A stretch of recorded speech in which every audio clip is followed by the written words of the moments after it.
Hello everyone, good evening to all of you. मेरा नाम है अनुचित्रा और स्टडी ग्रुप में आपका बहुत बहुत स्वागत है।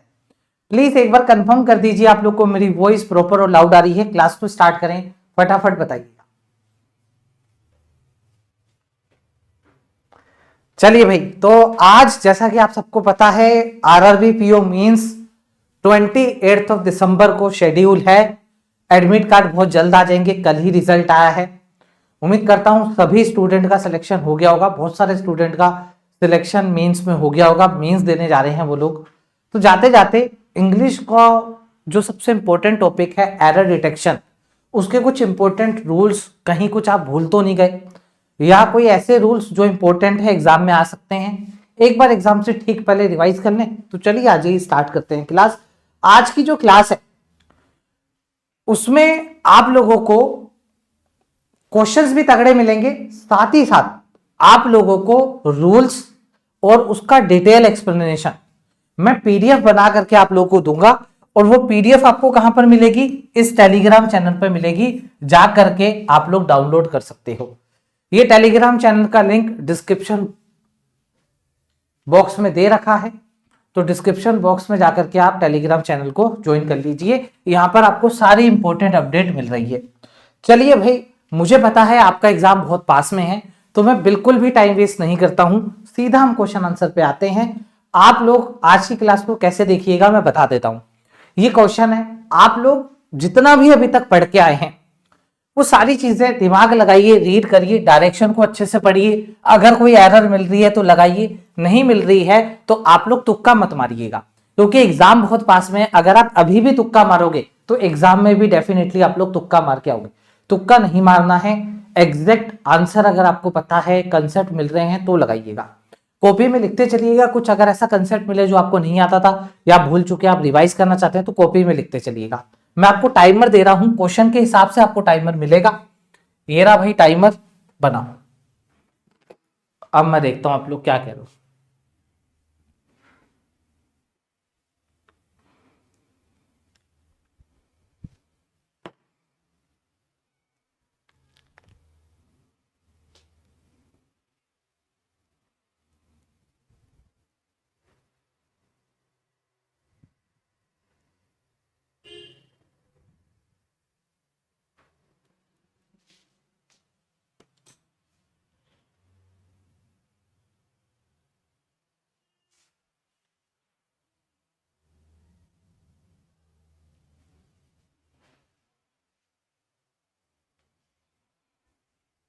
चलिए 45 सेकेंड इनफ है इस क्वेश्चन के लिए।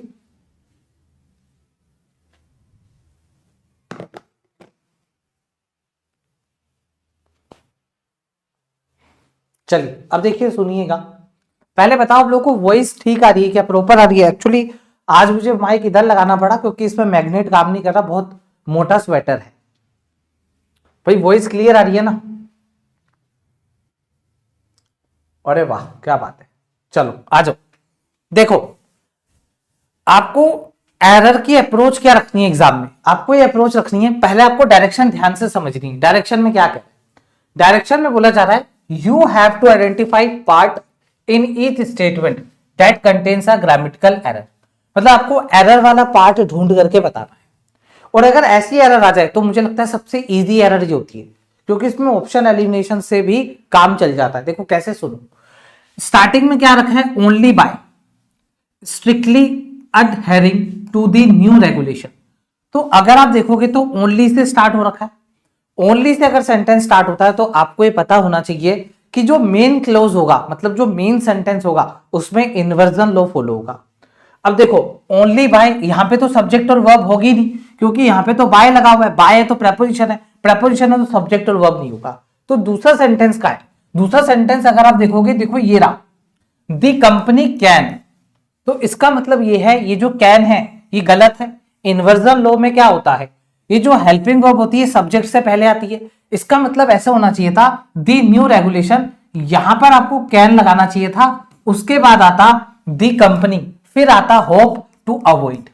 तो इसका मतलब बी में एरर है, फर्स्ट के बी में एरर है। ये देखो ऑप्शन से कितनी जल्दी एलिमिनेट हो गया। अब सेकंड का ये कुछ भी कर लो एरर है ही है। जैसे कि नॉट ओनली की एक वर्ब आ रही है, हाँ नॉट ओनली की एक वर्ब कहाँ आ रही है भाई, कहाँ गई एक verb, the proposed merger threatened, ये रही एक वर्ब। तो ये किसकी वर्ब है, ये नॉट ओनली की वर्ब है। बट ऑल्सो की एक अलग वर्ब होगी, देखो ये रही बट ऑल्सो की एक अलग वर्ब। जब भी आपके पास नॉट ओनली की अलग वर्ब आती है, बट ऑल्सो की अलग वर्ब आती है, तो नॉट ओनली से जहां सेंटेंस स्टार्ट हो रहा है वहां इन्वर्जन लगता है। इसका मतलब थ्रेटेंड है, मतलब सिंपल प्रेजेंट टेंस है, तो यहां पर क्या आएगा, नॉट ओनली मर्जर है तो यहां पर अपन क्या लिखेंगे, डज। तो not only does the proposed merger, threaten करना पड़ेगा फिर हमारे को। इसका मतलब सेकंड के ए में एरर है, जो कि हमको पता ही था। अब पूरी फाइट आपको थर्ड के बी या सी में लगानी है। तो स्कार्सली, आपको पता है स्कार्सली सिर्फ नो सूनर के साथ देन आता है, नो सूनर। अगर मान लो यहां पर नो सूनर लिखा होता तो उसी के साथ क्या आता है, देन आता है। बाकी सबके साथ क्या आता है, वेन आता है। एक बार ये वाली बात चेक करें, चेक कर लेते हैं। देखो स्कार्सली लिखा है, वेन आ रखा है, हाँ रखा है भाई। तो स्कार्सली लिखा है, क्या इन्वर्जन लो फॉलो हुआ, क्यों, क्योंकि स्कार्सली एक एडवर्ब है, इसको वर्ब चाहिए या एडजेक्टिव चाहिए होता है। जनरली हमारे को वर्ब की तलाश होती है, क्योंकि स्टार्टिंग में तो एडजेक्टिव नहीं आ सकता। तो हम क्या करते हैं, हेल्पिंग वर्ब पहले लगा देते हैं, ये लो भाई वर्ब मिल गई इसको, इस एडवर्ब को वर्ब मिल गई, इसलिए इन्वर्जन चाहिए होता है। तो हैड है तो बिगन है, हाँ भाई बिगन है, ओके। तो हैड के बाद ये थर्ड फॉर्म हो गई। आगे बढ़ो, when the committee realize that, तो जो कमिटी है उसको जब रियलाइज होता क्या, अब देखो डैट के बाद भी तो नया सेंटेंस आता है, डैट के बाद एक नया सब्जेक्ट आता है, वर्ब भी आ सकता है, नेवर है, नेवर नेगेटिव वर्ड है, और इसके बाद देखो सब्जेक्ट और वर्ब लिखी हुई है, तो इसका मतलब यहां पर नेवर आ गया, मतलब ये भी एक क्लोज, एक सेंटेंस की शुरुआत नेगेटिव से हो रही है, तो यहां भी इन्वर्जन आपको लगाना पड़ेगा। मतलब हैड को यहां से हटाओ, नेवर के बाद यहां पर हैड लिखो, नेवर हैड दे एनकाउंटर्ड, तो इसका मतलब यहां पर बी में एरर है, बी ये रहा, बी आपका करेक्ट आंसर हो जाएगा। बताओ क्लियर है क्या?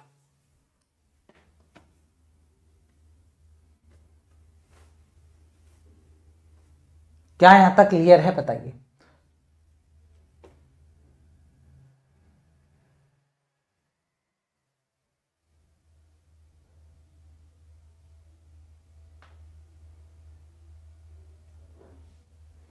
फटाफट बताइए, क्या आप लोगों को पहला क्वेश्चन समझ में आ गया? देखो वापस से सुनो मेरी बात, मैं क्या कहना चाह रहा हूं। मैं ये कहना चाह रहा हूं एग्जाम बहुत पास में है, आप लोग खुद से नहीं करोगे, आपको नहीं पता क्या क्या इंपॉर्टेंट चीजें हैं जो आप लोग एग्जाम में गलत करे आओगे। इसलिए मैं कुछ ऐसे इंपॉर्टेंट रूल्स आपके लिए लेकर के आऊं जो बहुत इंपॉर्टेंट है। आप देखो ये पूरा क्वेश्चन इन्वर्जन लो पे भरा हुआ था, अगर आप यहां चूक गए तो आपको याद हो गया, अच्छा यार ओनली आ रहा है, इन्वर्जन लगा हुआ है, और इन्वर्जन यहां तो लग नहीं सकता क्योंकि यहां तो सब्जेक्ट और वर्ब है नहीं, तो जहां सब्जेक्ट और वर्ब है वहां लगा दो, लगा दिया। उसके बाद फिर आपको नॉट ओनली और बट ऑल्सो का तो पता ही है, ये आपके लिए इजी रहा होगा। लेकिन आपको स्कार्सली के भी देखो रूल रिवाइज हो गए, नो सूनर के साथ देन आता है, बाकी सबके साथ वेन आता है, तो पहले हम वेन पे भागे, वेन तो सही है भाई, उसके बाद हमने कहा इन्वर्जन लग रहा है, लग रहा है, लेकिन हो सकता है आप लोगों ने ये वाला इन्वर्जन मिस कर दिया हो, तो ये भी इन्वर्जन है, नेवर से है, और डैट के बाद एक नया क्लोज है, नया सेंटेंस है, तो आप यहां पर भी तो इन्वर्जन लगाएंगे भाई। ठीक है, हो गया याद, रिवाइज हो गया, चलें आगे। चलिए अब एक काम करते हैं, आपको इसका आंसर बी लगाना पड़ेगा, और अगर आपको पीडीएफ मिलेगी तो देखो पीडीएफ आपको ऐसे मिलेगी, सब कुछ सुनहरे अक्षरों में लिखा हुआ है, रूल इन्वर्जन, जब भी ओनली देन, ओनली इफ, है ना, ओनली बाय, ऐसी फ्रेजेस अगर आपको सेंटेंस के स्टार्टिंग में दिखे। अब सेंटेंस का स्टार्टिंग का मतलब स्टूडेंट गलत समझ लेते हैं, वो लोग ये सोचते हैं बस एकदम स्टार्टिंग में हो, तो नहीं, सेंटेंस की स्टार्टिंग कोमा के बाद भी हो सकती है, सेंटेंस की स्टार्टिंग ऐसे डैट के बाद भी हो सकती है। ठीक है, तो आपको ध्यान रखना है कि ओनली बाय, ओनली देन और ओनली इफ, ये नोट कर लो, एक बार इस पे नजर मार लो कि भाई ये फ्रेजेस आएंगी तो मुझे इन्वर्जन लगाना है। उसके बाद यहां पर आओ, नोट ओनली, देखो नोट ओनली लिखा है, तो नोट ओनली के बाद तो चलो तुमको पता ही था। इसके बाद इधर आओ, ये देखो नेवर आ गया, never is a negative adverb, तो नेवर जब आ जाएगा तब भी आपको इन्वर्जन लगाना पड़ेगा। तो यहाँ पे सब कुछ आप देख सकते हो डिटेल में लिखा हुआ है। यहाँ पे देखो हमें डज करना पड़ा, क्यों, क्योंकि हमने टेंस को समझ लिया। टेंस क्या है, प्रेजेंट टेंस है ना, तो प्रेजेंट का डज आता है, हेल्पिंग वर्ब डज आता है या डू आता है। आई होप आप मेरी बात को समझ पा रहे होंगे और आप देख पा रहे होंगे ये आज की क्लास कितनी इंपॉर्टेंट है। अगर बढ़िया लग रहा है, पहला ही क्वेश्चन में मजा आ गया, तो प्लीज चैट में एक बार फायर लगा दो और लाइक कर दो यार दोस्तों। बहुत मेहनत से कल लेनी थी मुझे क्लास, किसी कारणवश मैं कल नहीं ले पाया, आज आपके लिए क्लास लगा दी है, कोई सैटरडे संडे नहीं। अगर एग्जाम है तो मैं आपके लिए खड़ा हूं, मैं आपको क्लास दे रहा हूं, ऐसे इंपॉर्टेंट पीडीएफ के साथ क्लास दे रहा हूं। और बोलो क्या चाहिए आपको, और एकदम मेंस का कंटेंट है। चलो अगला क्वेश्चन, इसको बनाओ भाई, अब तुम बनाओ।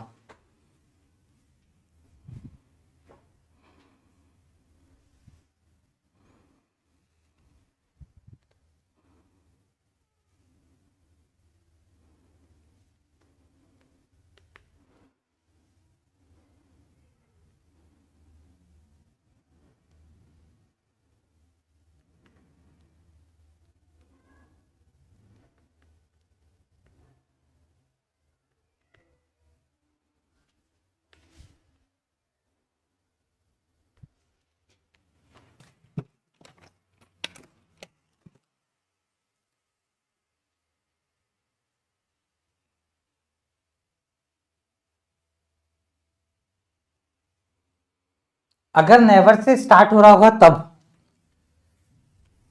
देखो, रटना नहीं है। देखो एक स्टूडेंट रट रहा है, मैं बता रहा हूं, सुनो, रटना नहीं है अपन को। क्या नहीं रटना है मैं बता देता हूं। एक स्टूडेंट ये कह रहा है कि सर अगर नेवर को मैं यहां लगा दूं, ये लगा देता that they never had encountered, तो देखो सुनो समझो, रटना नहीं है। रटना ऐसे नहीं है, आपको ही पता होना चाहिए नेवर जो है ये एक नेगेटिव एडवर्ब है।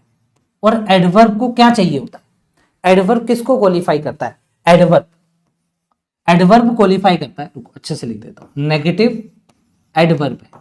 और एडवर्ब किसको क्वालिफाई करता है, या तो वर्ब को करेगा या तो किसी एडजेक्टिव को करेगा। अगर मान लो तुमने नेवर यहां लगा रखा है, क्या नेवर के आसपास कोई एडजेक्टिव या वर्ब है, नहीं सर।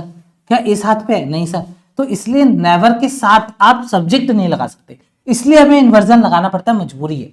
ऐसे स्कार्सली, अब स्कार्सली को या तो वर्ब या तो एडजेक्टिव चाहिए। अब देखो स्कार्सली के आसपास अगर आप द इन्वेस्टिगेशन लगा देते तो स्कार्सली को द इन्वेस्टिगेशन मतलब एक नाउन फ्रेज मिल जाती, जो कि गलत है, इसलिए हैड लगाना पड़ता है। तो अगर मान लो स्कार्सली कहीं बीच में है और उसके आसपास कहीं वर्ब आ रखी है तो हमें कोई छेड़ने की जरूरत नहीं। ऐसे ही नेवर है, अगर नेवर कहीं बीच में लिख देता तो मुझे कोई दिक्कत नहीं है, नेवर बीच में लिख दो। लेकिन अगर नेवर स्टार्टिंग में लिखा है, इसका मतलब इसके आसपास कोई वर्ब होनी चाहिए, मतलब हेल्पिंग वर्ब होनी चाहिए, तो इसलिए हम हेल्पिंग वर्ब लगाते हैं। अब हम पर एडजेक्टिव नहीं लगा सकते ना एकदम से बीच में, तो इसलिए हम हेल्पिंग वर्ब लगा देते हैं। ये इसके ऊपर कंसेप्ट होता है, रटना नहीं है। नेवर सर बीच में आ जाए तो क्या करूं, फिर वहां पे कंफ्यूज हो रहे हो, नहीं। बस ये सोचो नेवर एक नेगेटिव एडवर्ब है, इसको वर्ब या एडजेक्टिव की जरूरत होती है। इस कारण अगर ये पहले आ जाता है तो इसके साथ सब्जेक्ट ना आए, इसलिए हेल्पिंग वर्ब बीच में लगा दी जाती है। दैट्स इट, बात खत्म। आगे आ जाओ अगले क्वेश्चन पर। चलो, इसको आपने बना लिया, आंसर आपने दे दिया, अब मैं एक्सप्लेन करता हूं। देखो क्या कहा जा रहा है, दी एक्सटेंसिव, ओके एक्सटेंसिव ठीक है, अच्छा सॉरी, दी एक्सटेंसिव नेटवर्क पूरा है, ओके, ऑफ रेडिएशन सेंसर्स। तो बात यहां पे नेटवर्क की हो रही है। जब भी वर्ब आएगी हमें कनेक्ट करना पड़ेगा, वर्ब किसके लिए आई है, क्योंकि जो एग्जामिनर है ना वो ज्यादातर एरर सब्जेक्ट और वर्ब और ऑब्जेक्ट पे बनाता है। तो जब भी वर्ब आए ना हैव, तो इसको चेक करो हैव किसके लिए आए। हैव गलत है, नेटवर्क सिंगुलर है, तो यहां पर क्या आएगा भाई, हैज आएगा। तो इसका मतलब फर्स्ट के बी में एरर है, फर्स्ट के बी में एरर है, तो दो ऑप्शन हमारे सामने हैं। सेकंड का ए चेक करने की जरूरत नहीं है, क्यों, क्योंकि डिस्पाइट के बाद इस क्या कर रहा है, बच्चों वाली एरर, और ये वाली एरर से इसने खेला भी नहीं है, ये आपको सीधा लिख करके दे दी, इसने यहां खेला। यहां पे चेक करते हैं, देखो क्या कहा जा रहा है, दी डाटा कलेक्टेड बाय। अब आपको पता है बाय के जस्ट पहले अगर वर्ब की थर्ड फॉर्म अकेली आ रही है तो ये वर्ब की थर्ड फॉर्म बाय ले जाएगा, मतलब ये जो सब्जेक्ट है इसकी वर्ब आपको लगानी पड़ेगी, क्योंकि ये वाली वर्ब तो बाय ले गया। अगर मान लो आपने देखा कोई सब्जेक्ट है, वर्ब की थर्ड फॉर्म है ना, और बाय लिखा हुआ है, तो अगर वर्ब की थर्ड फॉर्म अकेली है तो बाय ले गया, इसको सब्जेक्ट के लिए एक अलग से आप वर्ब लगाओ। अगर आपने देखा है सब्जेक्ट है, एक हेल्पिंग वर्ब है पहले, फिर वर्ब की थर्ड फॉर्म है, उसके बाद बाय दे रखा है, अब ये बाय वर्ब की थर्ड फॉर्म नहीं ले जा पाएगा, मतलब ये इसी सब्जेक्ट के लिए हेल्पिंग वर्ब और थर्ड फॉर्म आई है, फिर आपको इस सब्जेक्ट की अलग से वर्ब देने की जरूरत नहीं है। लेकिन अभी आप देखो डाटा है, डाटा के बाद सिर्फ थर्ड फॉर्म है, तो ये तो बाय ले गया, इस डाटा को वर्ब देना पड़ेगा, वर्ब। तो वर्ब इसकी देखो आर आ रखी है, और आपको पता है डाटा सिंगुलर और प्लूरल हो, हम बता नहीं सकते डाटा सिंगुलर है प्लूरल है ना, फिर भी थोड़ा कॉन्टेक्स्ट लग जाता है, लेकिन इसकी एरर एग्जाम में आती नहीं है डाटा को लेकर के। हाँ अगर फिलर हो, मान लो फिलर में कुछ फिल करना हो, फिलर के ऊपर जोर दे दिया डाटा के लिए, अब आप बताओ जो डाटा है उसके लिए फिलर में आप सिंगुलर वर्ब डालोगे या प्लूरल, तो हम प्लूरल ही डालेंगे, क्योंकि डाटा का जो नेचर होता है वो प्लूरल ही होता है। लेकिन कभी कभी डाटा को सिंगुलर भी यूज कर लिया जाता है, इसलिए कहता हूं डाटा के ऊपर एरर एग्जाम में नहीं आएगी, बैंक एग्जाम में नहीं आएगी, है ना, एसएससी में आ जाएगी डाटा और डाटम को लेकर के। अच्छा, तो अब आपने देखा दिस हिडन डिवाइसेस, अगर आप ध्यान से देखेंगे तो दिस जो है ये एक ऐसा डिटर्मिनेंट है, इसके बाद आपको नाउन सिंगुलर ही लगाना पड़ता है। तो इसका मतलब दिस जब भी आए तो आप देखो कहीं सिंगुलर नाउन का है, जब तक आपको सिंगुलर नाउन नहीं मिले तब तक आपको चैन नहीं पड़ना चाहिए। तो आपने दिस देखा, हिडन देखा, हिडन एडजेक्टिव है, तो आपने डिवाइसेस को गलत कर दिया, डिवाइस आएगा, बात खत्म। या फिर नहीं, या फिर आप ये कर सकते हो, इस दिस को हटा करके दीज कर दो भाई, क्योंकि डाटा है, डाटा बहुत ज्यादा है तभी तो आर लगाया है, तो डाटा एक सोर्स से नहीं बहुत सारे सोर्सेज से कलेक्ट किया गया होगा, तो हम कह सकते हैं data collected by these hidden devices. ये जो हिडन डिवाइसेस थे इससे जो डाटा कलेक्ट किए गए तो डाटा हो गया ज्यादा, इसलिए आ गया आर, और डिवाइसेस को डिवाइसेस ही रहने दो, यहां पर दीज कर दो इस दिस को हटा करके। इसका मतलब थर्ड के बी में एरर है, अगेन आपका ऑप्शन नंबर बी हो गया। बताओ क्लियर है क्या, किसी को कोई दिक्कत, आगे बात समझ में? अगर आपका आंसर सही हो रहा है बस चैट में ग्रीन कलर चलना चाहिए, अगर चैट ग्रीन हो जाएगी मैं समझ जाऊंगा आपकी तैयारी उस लेवल पे है जिस लेवल पे एग्जाम आ रहा है, या आप उससे भी आगे की तैयारी कर चुके हैं, आपको एग्जाम में दिक्कत नहीं आएगी। ग्रीन ग्रीन चलना चाहिए चैट में। हाईली सोफिस्टिकेटेड का मतलब क्या होता है? अच्छा, हो सकता है स्टूडेंट को ऐसा लग रहा हो कि सर ये सोफिस्टिकेटेड वर्ब आ गई, सुनिएगा, जब भी डिस्पाइट आता है ना तो डिस्पाइट के बाद आप वर्ब नहीं लगा सकते। क्यों? क्योंकि डिस्पाइट का जो नेचर होता है, नेचर बोले तो पार्ट्स ऑफ स्पीच, डिस्पाइट की जो पार्ट्स ऑफ स्पीच है या नेचर है वो प्रेपोजिशन है। तो अगर प्रेपोजिशन इसका नेचर है तो टेक्नोलॉजी ऑब्जेक्ट है, अगर टेक्नोलॉजी ऑब्जेक्ट है तो ऑब्जेक्ट के लिए कभी वर्ब नहीं आती। अगर आपको वर्ब लगानी भी है तो आप आईएनजी फॉर्म लगाओ। तो आप कहोगे सर ये सोफिस्टिकेटेड क्यों लिखा? ये सोफिस्टिकेटेड वर्ब नहीं है, ये बताया जा रहा है जो टेक्नोलॉजी है वो बहुत ही ज्यादा सोफिस्टिकेटेड है, मतलब एडजेक्टिव बताया जा रहा है। जैसे डिस्पाइट दी बॉय, डिस्पाइट दी बॉय, अब मैं इज नहीं लगा सकता, है ना, मुझे क्या लगाना पड़ेगा? डिस्पाइट दी बॉय, फिर मैं आगे बोलूंगा, आगे मैं ये लगा सकता हूं हाईली हाईली हाईली एनर्जेटिक। तो हाईली एनर्जेटिक अगर मैंने लगा दिया तो मैंने उस बॉय के लिए बताया वो हाईली एनर्जेटिक था, मतलब मैंने उसका नेचर बताया, एडजेक्टिव बताया, तो ये सोफिस्टिकेटेड एडजेक्टिव है। तो बोला जा रहा है जो टेक्नोलॉजी है वो बहुत ही ज्यादा सोफिस्टिकेटेड है, ठीक है, मतलब बहुत ही ज्यादा सोफिस्टिकेटेड का मतलब डिफिकल्ट, कॉम्प्लेक्स, है ना, पर्टिकुलर, उसको अपन सोफिस्टिकेटेड की तरह कनेक्ट करते हैं। तो कैन नॉट ऑलवेज डिस्टिंग्विश, तो वो हर बार डिस्टिंग्विश नहीं कर पा रही है थ्रेड्स में और मेडिकल आइसोटोप्स में, ठीक है, क्लियर? चलो, ये हो गया, ये हो गया, ये हो गया, आगे बढ़ जाते हैं। आपको पीडीएफ मिलेगी, उसके अंदर आप देख सकते हो, प्रॉपर आपको रूल मिलेंगे, क्या रूल यहां पर लगे हैं, हर एक रूल आपको यहां पर मिल जाएगा। ये पीडीएफ, अरे यार ये क्या हो गया, आंसर आ गया था क्या? आंसर आ गया था, हाँ ठीक है, देखा डिवाइसेस है तो दीज होगा। तो ये पीडीएफ आप लोग को मैं क्लास खत्म होते ही टेलीग्राम चैनल पे दे दूंगा, लिंक डिस्क्रिप्शन बॉक्स में दे रखा है, इसको बनाओ।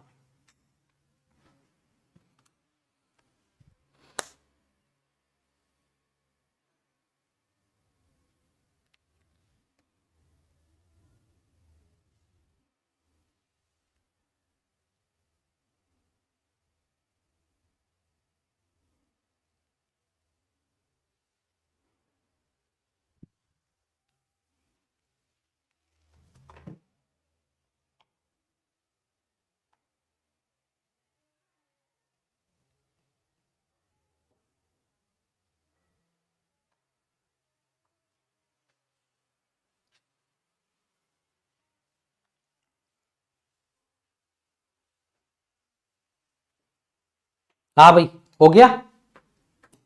देखो मैं 45 सेकंड ही देना चाहता हूं, लेकिन 5 सेकंड एक्स्ट्रा दे रहा हूं, कोई बात नहीं, आप तसल्ली से बना लो, भले एग्जाम में 1 मिनट भी लग जाए। देखो 4-5 क्वेश्चन एरर के आएंगे, और ऐसा नहीं है एरर के 4-5 क्वेश्चन ही होंगे, एरर और भी जगह यूज होगी आपके, तो आप भले 1 मिनट लो लेकिन आंसर सही दो यार, ठीक है? आ जाओ, इसको बनाते, आ जाओ। देखो दी सडन शिफ्ट, कोई दिक्कत? कोई दिक्कत नहीं, किसमें? गवर्नमेंट के रेगुलेशंस में। अच्छा भाई, the sudden shift in government regulations caused, अब कॉज्ड किसके लिए है? शिफ्ट के लिए है। अ शार्प ड्रॉप, अरे वाह, ड्रॉप के साथ कभी आपने ऑफ सुना? ड्रॉप इन होता है, किसमें गिरावट आई? तो ड्रॉप इन, तो भाई कॉन्फिडेंस में गिरावट आई, इसका मतलब यहां पर क्या आएगा? इन आएगा, मतलब आपको बी में मार्क करना है। बी कहां है? ये ले भाई, फिर 2 ऑप्शन आ गए, है ना, फिर 2 ऑप्शन आ गए। अब देखो येलो भाई, इसमें भी सेकंड का भी, सेकंड का भी।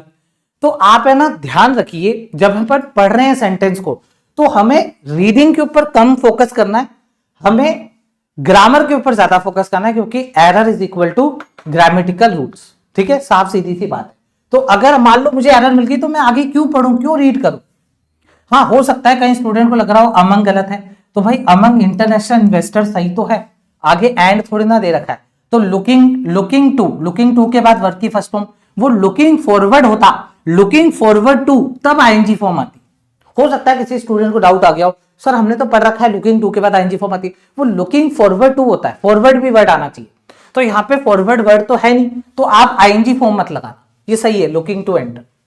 ठीक है भाई, तो इसका मतलब ये है, यहां पर इनकी एरर थी, प्रेपोजिशन की एरर थी, एग्जाम में प्रेपोजिशन की एरर आएगी। आगे बढ़ो। अरे ये क्या कर दिया मैंने, अच्छा पहला लगाया ना, ओके। अब सेकंड के बी पे आ रहा हूं। The corporation has decided to, okay.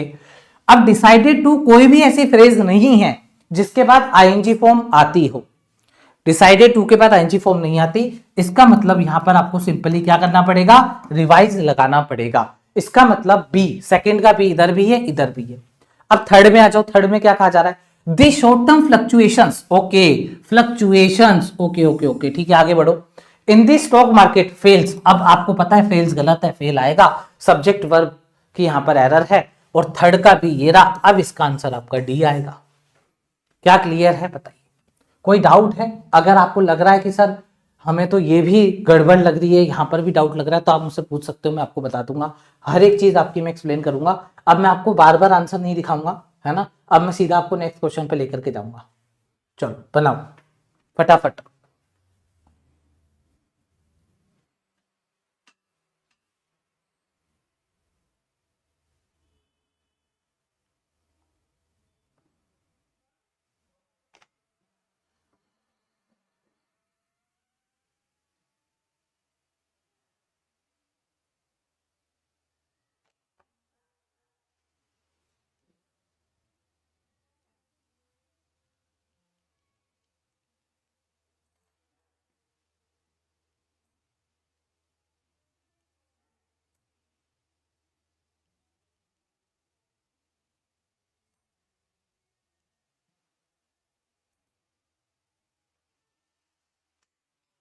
चलिए भाई,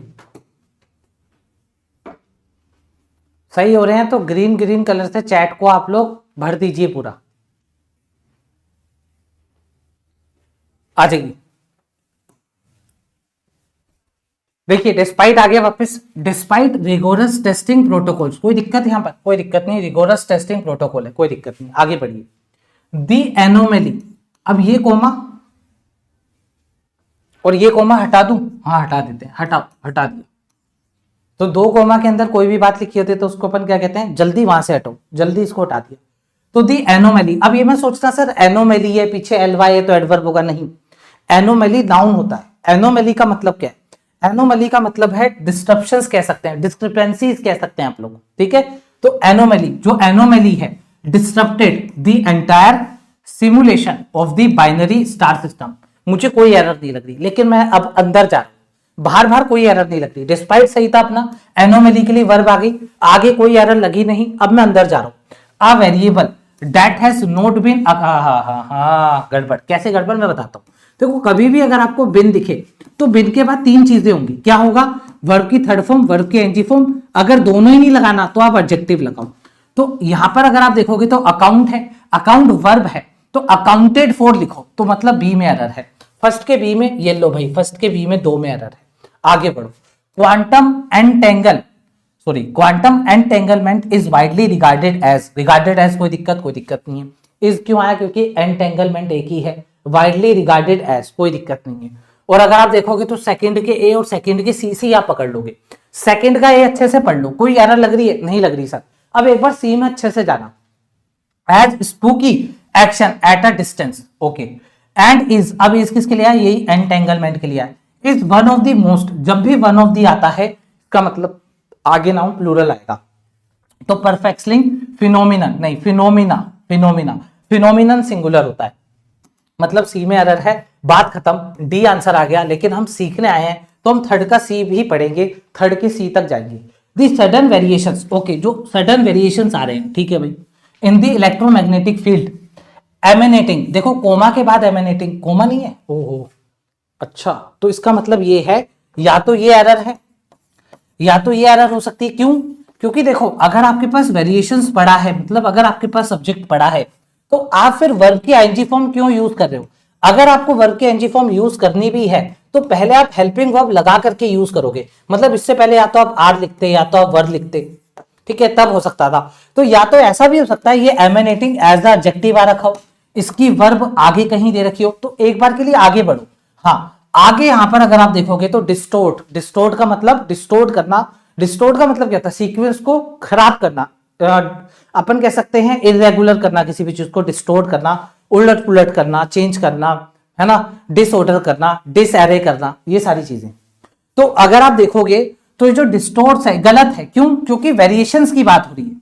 तो ऐसा बोला जा रहा है जो सडन वेरिएशंस आ रहे हैं किसमें? इलेक्ट्रोमैग्नेटिक फील्ड में, जो वेरिएशन एमिनेट हो रहे हैं, एमिनेट मतलब एमर्ज हो रहे हैं, एमर्ज होना, कहां से एमर्ज हो रहे हैं? From the distance Pulsar. अब पल्सर क्या है? तो वो पल्सर अगर आप साइंस की भाषा में समझो, अगर आप अगर आप इसको जियोलॉजी की भाषा में समझे, अब जियोलॉजी होगा एस्ट्रोनॉट होगा, एस्ट्रोनॉट की बात में अगर हम समझे तो जो दूर का तारा होता है, दूर का ग्रह होता है, उसको अपन पल्सर कहते हैं। तो कहा जा रहा है वो वेरिएशन जो दूर के तारा से या फिर आप कह सकते हो कोई ग्रह से अगर आ रहे हैं, किसी भी चीज से अगर आ रहे हैं, आसमान की बात हो रही है, तो वहां से जो वेरिएशंस निकल रहे हैं वो डिस्टोर्ट कर रहे हैं रेडियो सिग्नल्स को जो received by the observatory on earth.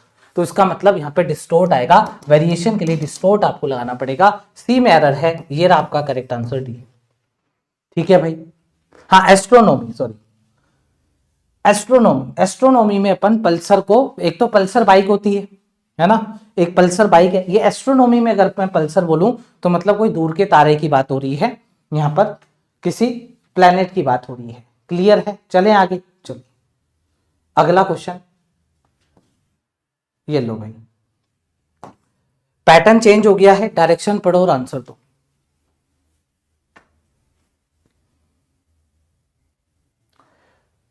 Sir second में एक बार इज आ गया तो दूसरा एंड के बाद इसके बाद, देखो आपकी मर्जी है, अगर आपको इस हटाना है तो हटा दो, लगाना है लगे रहने दो, कोई दिक्कत नहीं है उससे, वो एरर में काउंट नहीं होगा।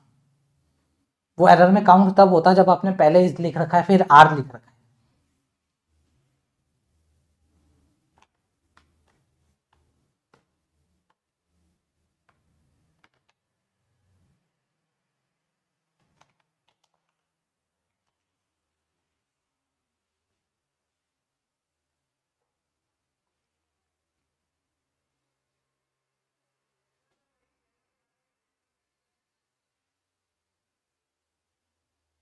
हाँ भाई,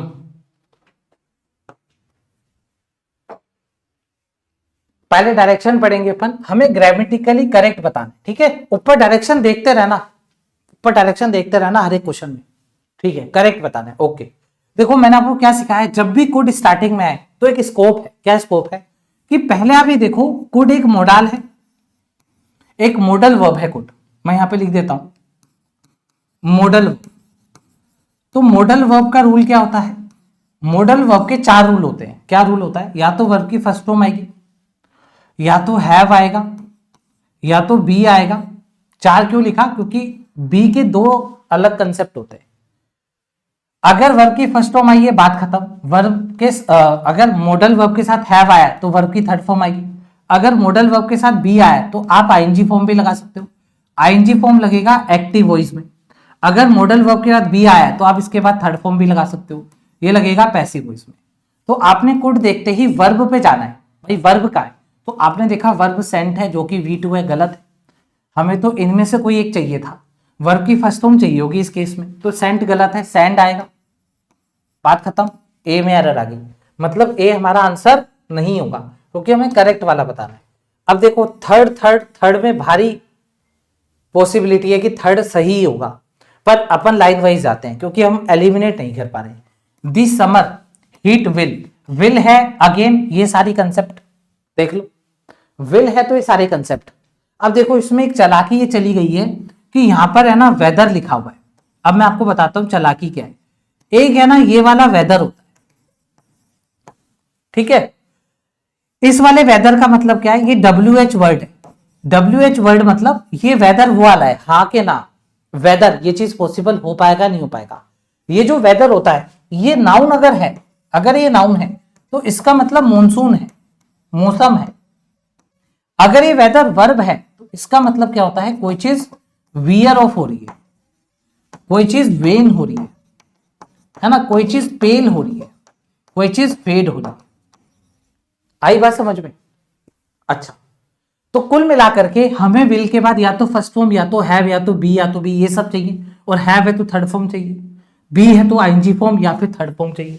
एडजेक्टिव भी आ सकता है ना, हैव के बाद आप एडजेक्टिव भी लगा सकते हो, लेकिन कुल मिलाकर के हमें इनमें से कुछ तो चाहिए। तो यार तुम वेदर कैसे लिख रहे हो, वेदर तो WH वर्ड है, ये तो आ ही नहीं सकता, तो इसका मतलब कुछ गड़बड़ है। क्या करें फिर अपन, या तो आप इसको वेदर करो ये वाला, या फिर यहां पे विथर लिखो, विथर। विथर का मतलब क्या होगा, विथर का मतलब होगा वही वियर ऑफ होना, वेन होना, पेल होना, फेड होना। तो विथर का मतलब क्या होता है, कोई चीज धीरे धीरे वीक हो रही है, खत्म हो रही है। तो समर हीट विल क्विकली, जो समर हीट है वो तेजी से, विथर दी डेलिकेट फ्लावर्स, वो डेलिकेट फ्लावर को वीक कर रहे हैं, कमजोर कर रहे हैं, खराब कर रहे हैं, और प्लांट्स को।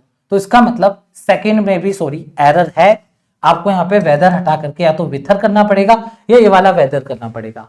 तो सेकंड में भी एरर है, तो ये भी गया ऑप्शन। अब कंफर्म हो जाता है थर्ड तो सही है। अब आप थर्ड को पढ़ो मत पढ़ो, थर्ड सही है, देख लो मैं पढ़ करके बता रहा हूं। अवर इमेजिनेशन, हमारी जो इमेजिनेशन है, मैन्युफैक्चर्स, वो मैन्युफैक्चर कर रही है क्या, सिंबल्स। कहां से, एम्बॉडीड सिंबल से लेकर के मेटाफोरिक स्टोरिक सिंबल तक। तो हमारी जो इमेजिनेशन है वो क्या कर रही है, मैन्युफैक्चर कर रही है सिंबल्स को, और उनकी रेंज क्या है, फ्रॉम डैश टू डैश, ये उनकी रेंज है। अच्छा, तो थर्ड सही है, थर्ड में कोई एरर नहीं है। अब पूरा हमारा जो आंसर है वो फोर्थ पे टिका हुआ है। वाइल पैशन प्रोपेल्स, अब पैशन सिंगुलर है, propels one into action. Propels का मतलब क्या होता है, मतलब किस डायरेक्शन में जा रहा है, पुश कर रहा है, एनकरेज कर रहा है। तो वन इनटू एक्शन, तो हमारा जो पैशन है वो किसी को एक्शन करने के लिए पुश करता है। डिस्पैशन अलाउज, डिस्पैशन अलाउ करता है वन टू रिलैक्स, रिलैक्स करने के लिए। तो डिस्पैशन सिंगुलर, अलाउ, अलाउ के बाद टू आता है ना, वन टू रिलैक्स, यहाँ पे कह रहा है वन इनटू एक्शन, तो प्रोपेल के साथ इनटू आएगा और अलाउ के साथ टू आएगा, मतलब फोर्थ भी सही है। इसका मतलब हमारा आंसर डी आएगा, बात खत्म। क्या क्लियर है बताइए?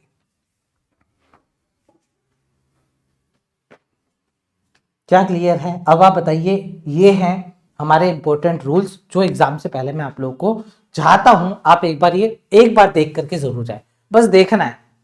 एग्जाम में इससे भी इजी आएगा, मैं अभी बोल देता हूं, एग्जाम में इससे इजी आएगा लेवल।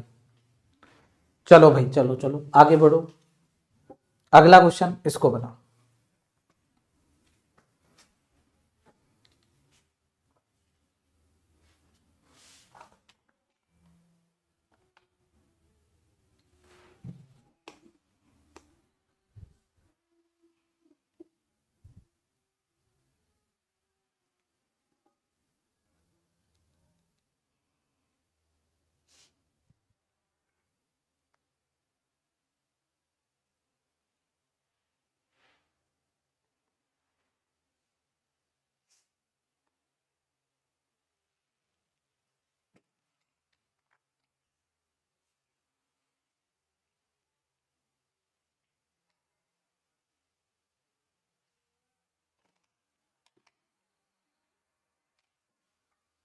चलिए, मैंने कहा डायरेक्शन पढ़ लेना भाई, कभी भी डायरेक्शन चेंज हो जाएगी, ग्रामेटिकली करेक्ट बताना है। द क्लस्टर, क्लस्टर का मतलब ग्रुप होता है, क्लस्टर का मतलब ग्रुप होता है। अरे यार सही तो लिखा था, क्लस्टर का मतलब ग्रुप होता है। The cluster of cases in the small manufacturing town, तो क्लस्टर के लिए देखो हो गया काम खराब, हैज आएगा। हैज आएगा मतलब हमें करेक्ट बताना है, करेक्ट बताना है तो हट बे, और तू भी हट, ठीक है। देखो कुछ भी कर लो, सेकंड तो आपके पास आंसर में है ही, तो सेकंड तो सही है, सेकंड को छोड़ दो। अब अगर आप थोड़ा सा दिमाग लगाना चाहते हो अपना, तो आप सबसे पहले रीड करोगे थर्ड वाले, अगर थर्ड गलत हो जाता है तो आपका ये भी ऑप्शन गया, लेकिन फिर भी आपको फोर्थ तो रीड करना पड़ेगा, क्योंकि ओनली सेकंड उन्होंने दे रखा है, मतलब आपको सिर्फ सेकंड छोड़ के बाकी दोनों पढ़ने ही पड़ेंगे। तो मैं एक बार सेकंड भी पढ़ देता हूं। साइंटिस्ट प्लूरल है तो आर आ गया, अट्रीब्यूटिंग, अट्रीब्यूटिंग के साथ टू आता है, देखो टू आ रखा है। तो अट्रीब्यूटिंग टू का मतलब क्या होता है? कारण बताना। कारण, जब अपन को कारण बताना होता है, कोज बताना होता है, तो हम अट्रीब्यूट टू लगाते हैं। तो क्या कहा जा रहा है? Scientist are now attributing the rise in Parkinson disease. भाई पार्किंसन डिजीज में राइज क्यों हो रहा है? तो उसका कारण बताया गया to a chemical often found. एक केमिकल अक्सर पाया जाता है इन ड्राई क्लीनिंग एजेंट्स। जो ड्राई क्लीनिंग एजेंट्स होते हैं, पाउडर होते हैं, है ना, उसके अंदर एक केमिकल पाया जाता है, उसकी वजह से पार्किंसन डिजीज जो है वो बढ़ रही है। तो मतलब सेकंड में कोई एरर नहीं है, सब कुछ सही है। नाइदर, नाइदर के बाद एक सब्जेक्ट आ रहा है, ये देखो ये आ गया सब्जेक्ट। नोर के बाद एक और सब्जेक्ट आ रहा है, ये आ गया सब्जेक्ट। जो सबसे नियरेस्ट होगा वर्ब से, वर्ब क्या है? एक्सप्लेन। एक्सप्लेन से सबसे नियरेस्ट सब्जेक्ट कौन सा है? नाइदर के बाद एक सब्जेक्ट आता है, ये रहा हिस्ट्री। नोर के बाद एक सब्जेक्ट आता है, ये रहा सब्जेक्ट नंबर 2।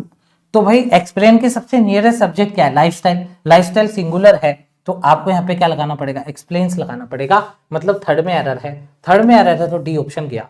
अब आ जाओ फोर्थ को पढ़ते हैं। वी मस्ट प्रिवेंट, मस्ट के बाद वर्ब की फर्स्ट फॉर्म, ठीक है। दीज टॉक्सिक केमिकल, तो प्रिवेंट के साथ फ्रॉम आता है, हाँ। दीज आया तो प्लूरल आया, हाँ प्लूरल आया। फ्रॉम एंटरिंग, फ्रॉम है तो आईएनजी फॉर्म, हाँ। एंटरिंग अवर ड्रिंकिंग वाटर सप्लाई। फोर्थ में कोई दिक्कत नहीं है, फोर्थ बिल्कुल सही है, बी इसका आंसर आ जाएगा।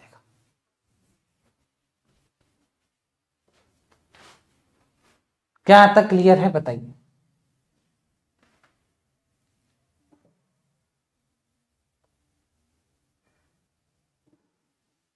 क्लियर? चले आगे, चलिए अगला क्वेश्चन, इसको बनाओ।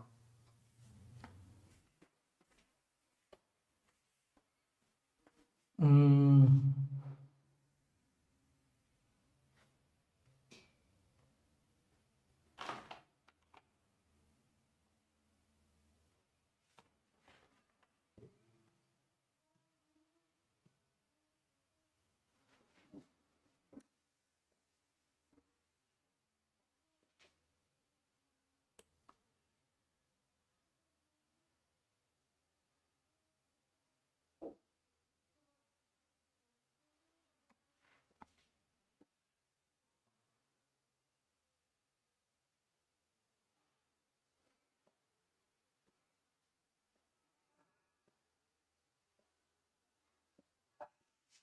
चलिए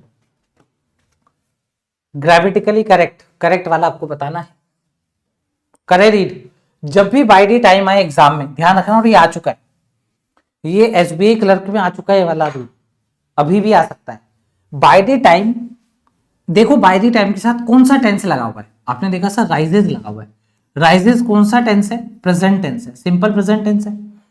यहां पे कोई सा भी टेंस हो, चाहे प्रेजेंट हो चाहे पास्ट हो, कोमा के बाद परफेक्ट टेंस आएगा, उसी का परफेक्ट टेंस आएगा, उसी का, उसी टेंस का परफेक्ट वाला टेंस आएगा। तो क्या परफेक्ट टेंस है? परफेक्ट में अगर प्रेजेंट है तो परफेक्ट में या तो हैज या हैव चाहिए। क्या यहाँ पर कहीं आपको हैज या हैव दिख रहा है? नहीं, इसका मतलब गलत है। आपको यहाँ पर हैज रीच्ड लगाना पड़ेगा, है ना। हैज रीच्ड आपको लगाना पड़ेगा, रीच्ड आएगा। इसका मतलब फर्स्ट में एरर है, हमें तो करेक्ट बताना है। तो जिस ऑप्शन में फर्स्ट है वो आंसर नहीं हो सकता। ये ले भाई, ये भी गया। अब देखो थर्ड को पढ़ने की जरूरत नहीं है, थर्ड तो है ही, फोर्थ को पढ़ लो। सेकंड को भी पढ़ने की जरूरत नहीं है, यहां आपका टाइम बचेगा। ये है स्मार्ट अप्रोच। इसलिए मैं कह रहा हूं अगर आपके एग्जाम में आए तो ऐसे ऑप्शन वाले अगर एरर आ रहे हैं तो वो इजी है। अगर मान लो मैं ये हटा दूं और ये दूं तो अब आपको सारे पढ़ने पड़ेंगे, ये सही है गलत है। अभी आपके पास ऑप्शन एलिमिनेशन की पावर है। आपने देखा सेकंड तो पढ़ना ही नहीं है क्योंकि यहां ऑप्शन ही नहीं है। तो अब आपको पूरा फोकस फोर्थ पे रखना है। फोर्थ को पढ़ते हैं। इफ यू आर पेशेंट, अगर आप पेशेंट हैं, कोई दिक्कत, कोई दिक्कत नहीं। You might see meteors radiating from the little deeper. अच्छा, तो माइट के बाद वर्ब की फर्स्ट फॉर्म, ठीक है। रेडिएटिंग फ्रॉम, कहां से रेडिएट दे रहा है? From little deeper. अब लिटल का एल कैपिटल है, डी कैपिटल है। ये मत सोचना सर आर्टिकल दा है तो लिटल क्या कर रहा है? लीस्ट होगा, सुपरलेटिव। नहीं नहीं नहीं नहीं, ये नाम है, एल भी कैपिटल है, डी भी कैपिटल है, ये भाई नाम है। यहां पर आप ये मत कर देना लिटिल कैसे आ गया आर्टिकल दा के साथ। ये लिटिल डीपर नाम है, इसका मतलब फोर्थ सही है, फोर्थ में कोई एरर नहीं है। और अगर आप देखोगे तो प्रेजेंट टेंस। अब आप ये मत कहना यहाँ पर मे आएगा, आपको मैंने बता रखा है माइट और मे दोनों प्रेजेंट टेंस में यूज हो जाते हैं। तो फोर्थ बिल्कुल सही है। अगर फोर्थ सही है तो इसका आंसर बी आएगा। क्या क्लियर है बताइए? ठीक है, चलो आ जाओ। तो इसका मतलब हमें करेक्ट बताना था, करेक्ट सिर्फ थर्ड और फोर्थ है। सेकंड में क्या आ रहा है, आ जाओ देख लेते हैं। दी उर्सा, ये क्या लिखा हुआ है, ओर्सिड्स है, the Ursids are not the most prolific shower. Okay, shower तो नहीं यार, शोवर होगा वो। अच्छा अच्छा, ओके ओके, शोवर, ठीक है। तो यहाँ पे कहा जा रहा है जो उर्सिड है, अब ये उर्सिड्स, मुझे ऐसा लग रहा है जो उर्सिड्स है ना, ये एस्ट्रोनॉमी, एस्ट्रोनॉमर, मतलब ये कहीं ना कहीं बातें हो रही है एस्ट्रोनॉमी से लेकर के। तो ये उसी में किसी अपन प्लैनेट्स को कह सकते हैं, या कोई चीज होगी स्पेस में, उनकी बातें हो रही है ना। अब अपन एस्ट्रोलॉजर तो है नहीं, है ना। तो इसका मतलब यही है कि यहाँ पर ये किसी प्लैनेट्स के नाम है, ठीक है। तो आर आ गया, ठीक है, आर मतलब बहुत सारे प्लैनेट्स की बात हो रही है। तो are not the most prolific showers, but they क्यों आ रहा है, क्योंकि प्लूरल है। अपीयर विजुअल स्टनिंग, नहीं विजुअली स्टनिंग होगा, मतलब सेकेंड में गड़बड़ है, इसलिए सेकेंड आंसर नहीं हुआ। थर्ड और फोर्थ आंसर हुआ, बी आंसर हुआ। क्या क्लियर है बताइए, क्या यहां तक क्लियर है बताइए।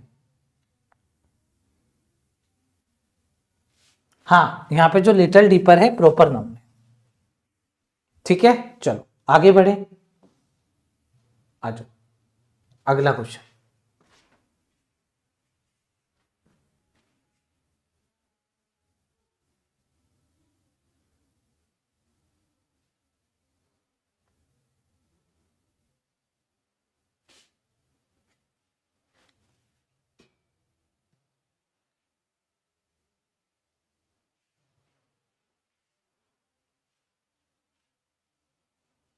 देखो लिटिल डीपर जो है ना, वो बहुत सारे होंगे, इसलिए आर्टिकल था, है ना। आर्टिकल था कब लगता है, जब एक चीज बहुत सारी है तब। और आर्टिकल था इसलिए भी लग सकता है क्योंकि यहाँ पर उसको एग्जाम्पल की तरह किसी और से रिलेट कर रहे होंगे। एक बार मैं देख लेता हूं।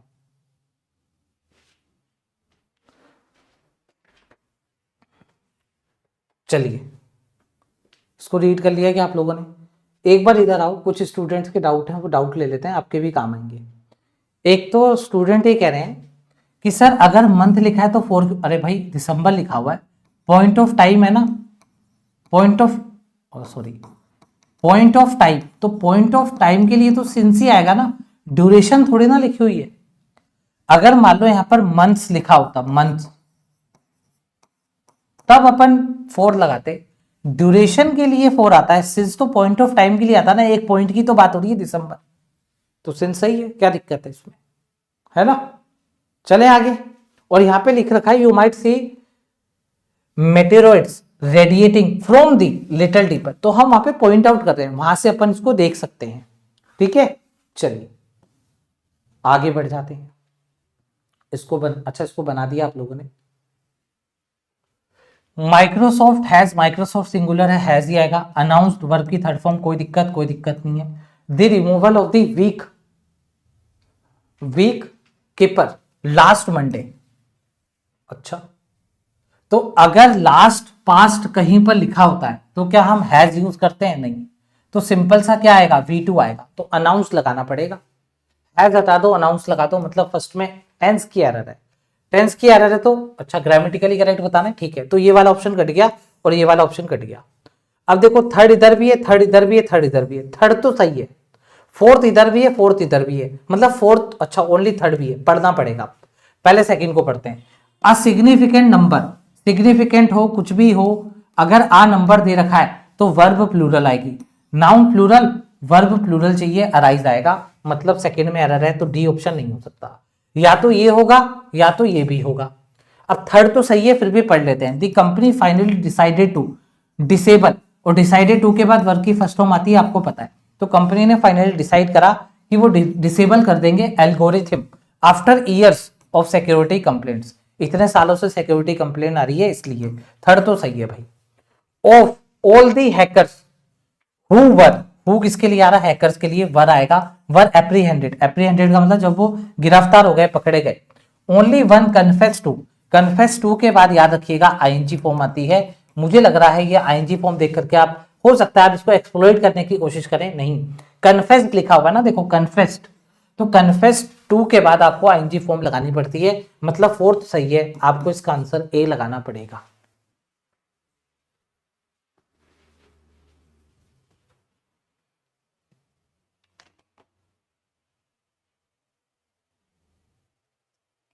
बताओ भाई बताओ, सबने यही करा कि सर एक्सप्लॉइट होगा, मुझे पता था ये करोगे। तो याद रखना कन्फेस टू, है ना। जैसे देखो मैं कुछ आप लोगों को कुछ कुछ जो फ्रेज है वो मैं एक बार बोल देता हूं, जो जो भी मेरे माइंड में है।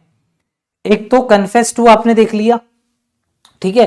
एक होता है कमिटेड टू, फिर होता है एक होता है कमिटेड टू, अकस्टम टू होता है, प्रोन टू होता है, क्लोज टू होता है, ओपन टू होता है, लिमिट टू होता है, बैरियर टू होता है ना, और की टू होता है। ये सारी फ्रेजेस ऐसी हैं जिसके बाद आईएनजी फॉर्म आता है, मतलब फोर्थ सही है, इसका मतलब इसका आंसर ए आएगा।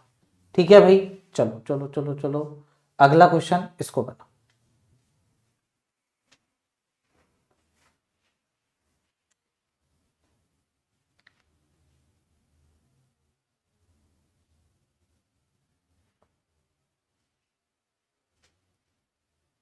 दिव्या, हम ऑफ पहले लिख करके ऑफ ऑल हैकर्स लिख सकते हैं।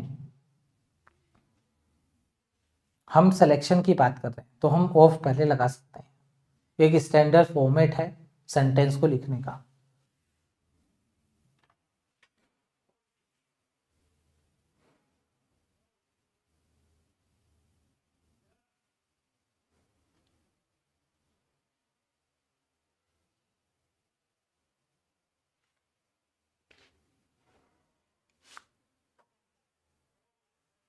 चलिए भाई देखो, एक स्टूडेंट का डाउट है ना, वो डाउट आपके भी काम आ सकता है, बता देता हूं। देखो उनको ऐसा लग रहा है कि सर हम ऐसे क्यों लिख रहे हैं, हम ऑल ऑन ऑफ करके लिख देते हैं, है ना।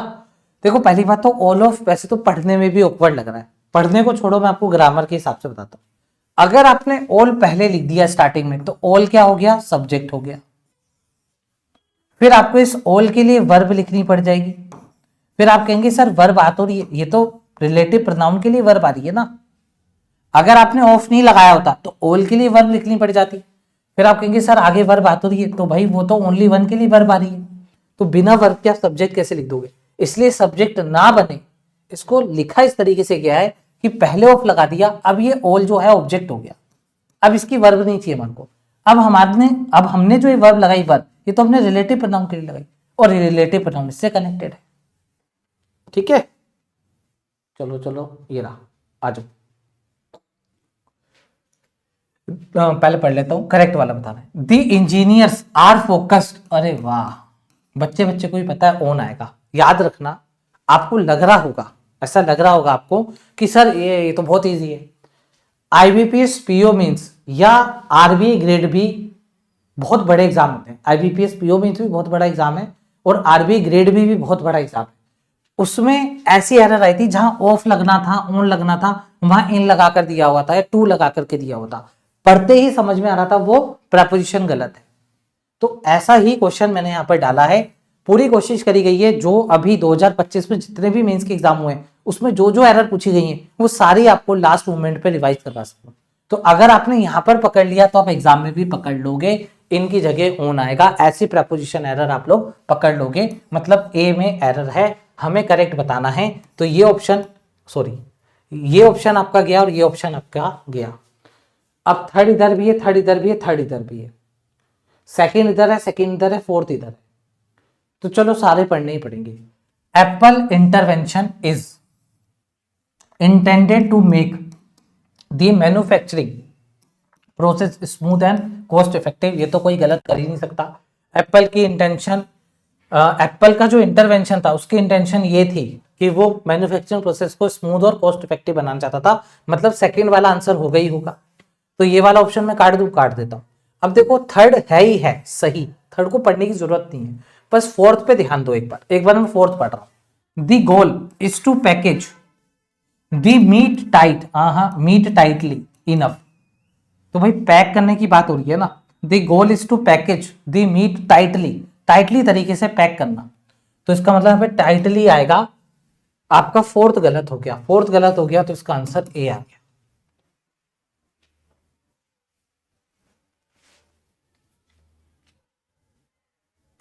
फोकस वर्ब के लिए ऑन नहीं आ सकता, किसने कहा? फोकस के साथ ऑन ही आता है, फोकस ऑन, बेधड़क लगाइए, कोई दिक्कत नहीं। कहीं भी फोकस दिखे ऑन लगा दो, कोई दिक्कत नहीं, लगाओ ऑन लगाओ, मस्त। आर फोकस्ड ऑन आएगा, ठीक है, कोई दिक्कत वाली बात। आगे बढ़ो, इसको बनाओ। टाइप चेंज हो गया, आप देख रहे हो टाइप चेंज हो रहे हैं। इनफ एडवर्ब है,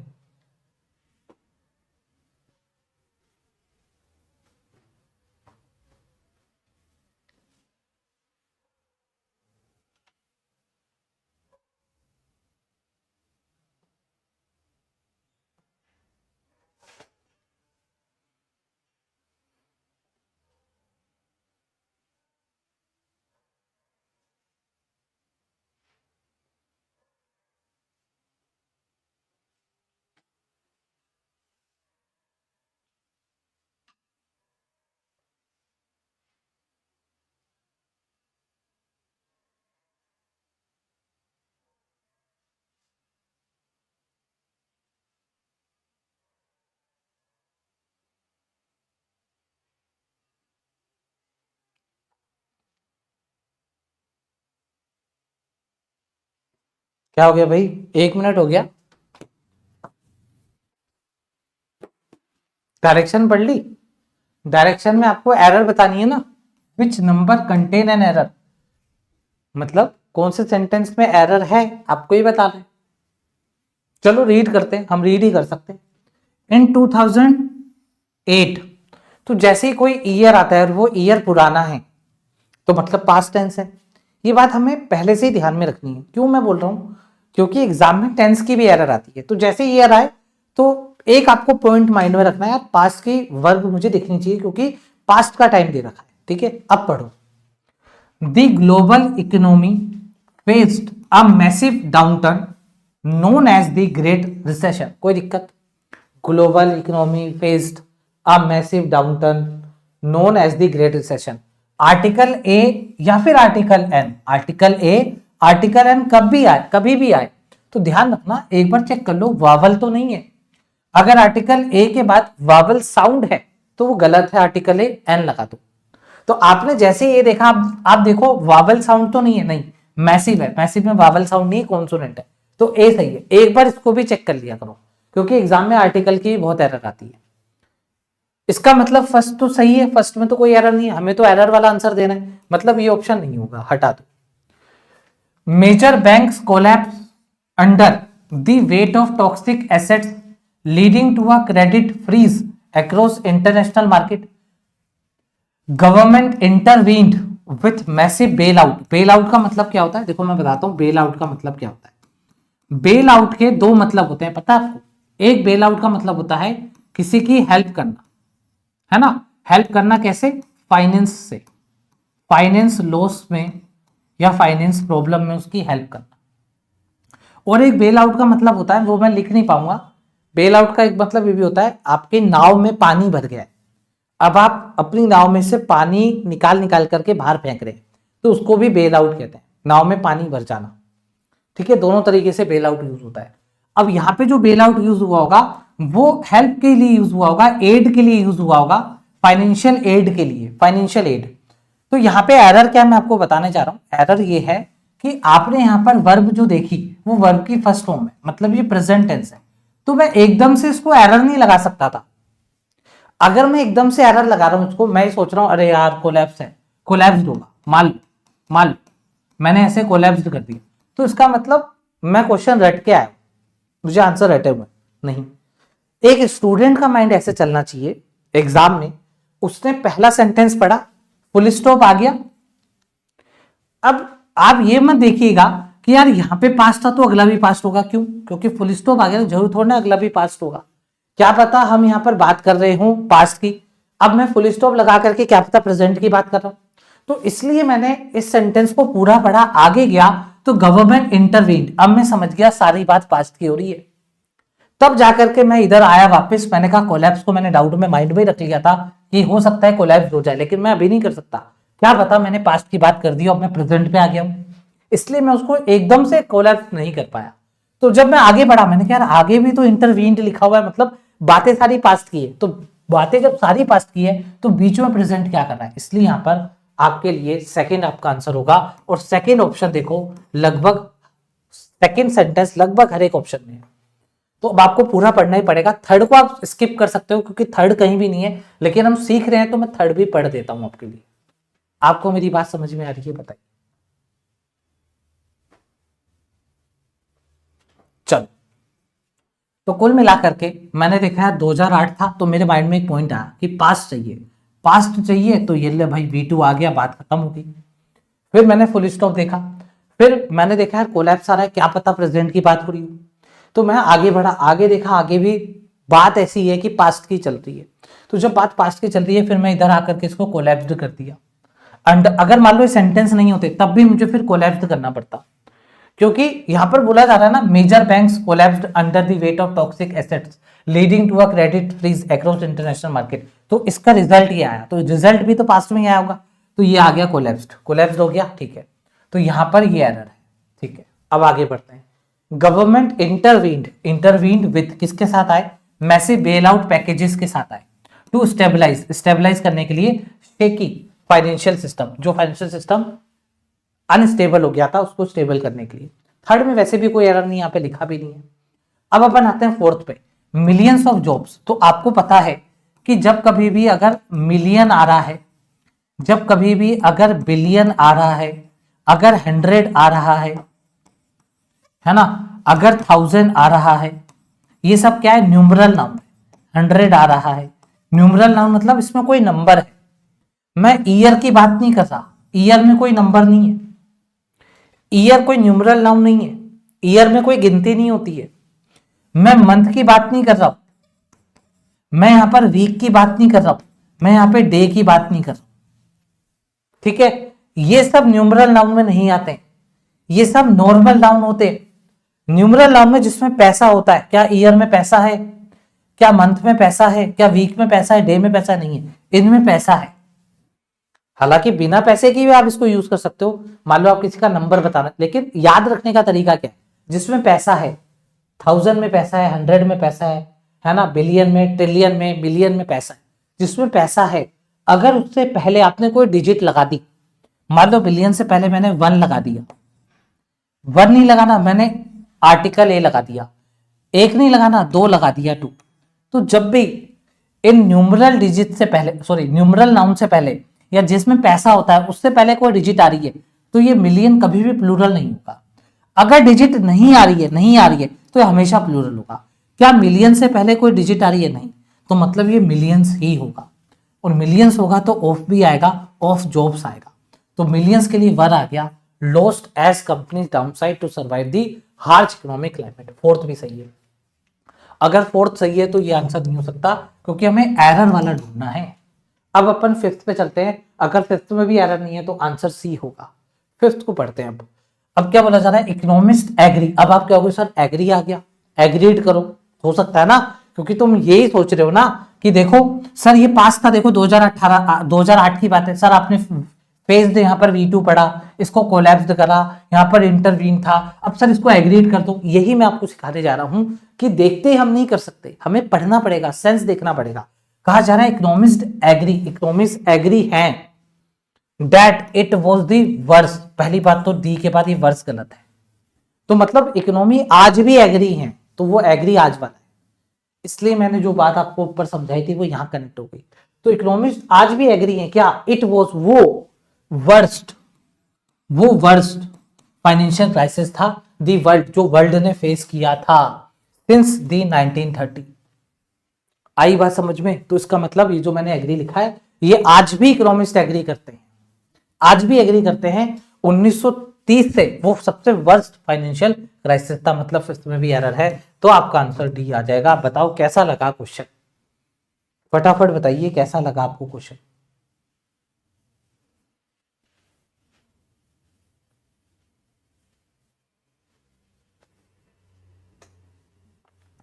अब आप खुद देख लो, आपका एग्जाम बहुत पास में है, आपको नहीं पता एग्जाम में जाने से पहले आप क्या रिवाइज करें, तो मैं आपके लिए टेंस के, देखो ये पूरा जो क्वेश्चन था टेंस के ऊपर ही बेस्ड था, टेंस से रिलेटेड आपको मैंने यहाँ पे कंसेप्ट रिवाइज करवा दिए। मैंने आपको ये भी बता दिया एकदम से देख करके एग्रीड नहीं करने का, तो ये सारी चीजें आप लोगों को एग्जाम से ठीक पहले अगर मैं रिवाइज करवा रहा हूँ तो मुझे लगता है बहुत हेल्प करेंगी, आपके अंदर कॉन्फिडेंस बढ़ेगा, आपको ये टेंशन नहीं रहेगी यार इंग्लिश में क्या होगा, आपने एक बार एरर की प्रैक्टिस कर ली जाने से पहले। और उसके साथ साथ मैं आपको पीडीएफ भी दे रहा हूँ, देखो जब आपको पीडीएफ मिलेगी उसमें सब रूल्स लिखे होंगे, तो आप आराम से उस रूल से प्रैक्टिस कर सकते हैं। ठीक है भाई, ये देखो रूल्स अप्लाइड, कौन कौन से रूल है वो सब यहाँ पर आपको मिल जाएंगे। चलो अगले क्वेश्चन पर आ जाओ, उड़ाओ।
अरे यार मैंने बहुत ज्यादा टाइम दे दिया तुमको,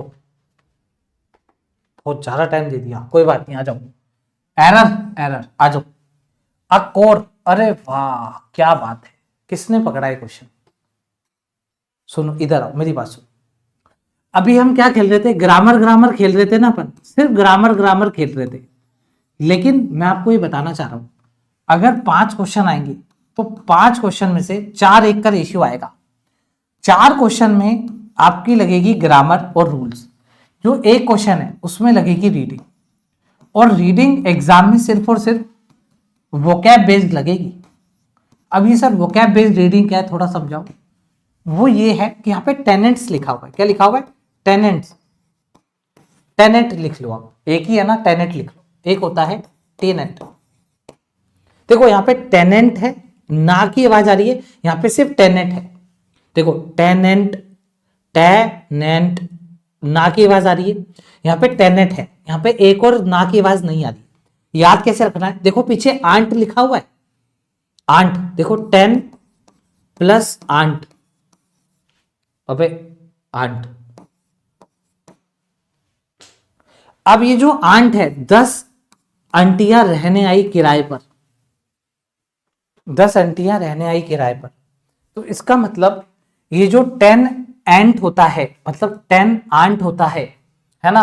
वैसे आंट अपन ऐसे लिखते हैं, है ना, आप ऐसे समझ लो, ANT, इसको आंट समझ लो आप लोग, ठीक है। तो इसका मतलब 10 आंटी रहने आई, ठीक है, किराए पे। तो जब 10 आंट, पीछे अगर ANT बन रहा है तो इसको आप आंट पढ़ो, मतलब 10 आंट किराए पे रहने आई, मतलब इसको अपन क्या कह सकते हैं, किराएदार कह सकते हैं। तो जब ये वाला टेनेंट आता है जिसमें एन भी आता है एक और, इसका मतलब क्या है, किराएदार। और जब ये टेनेंट की बात होती है, इसका मतलब होता है प्रिंसिपल बिलीव। और प्रिंसिपल कौन सा वाला, ये वाला प्रिंसिपल। आई बात समझ में, बताओ।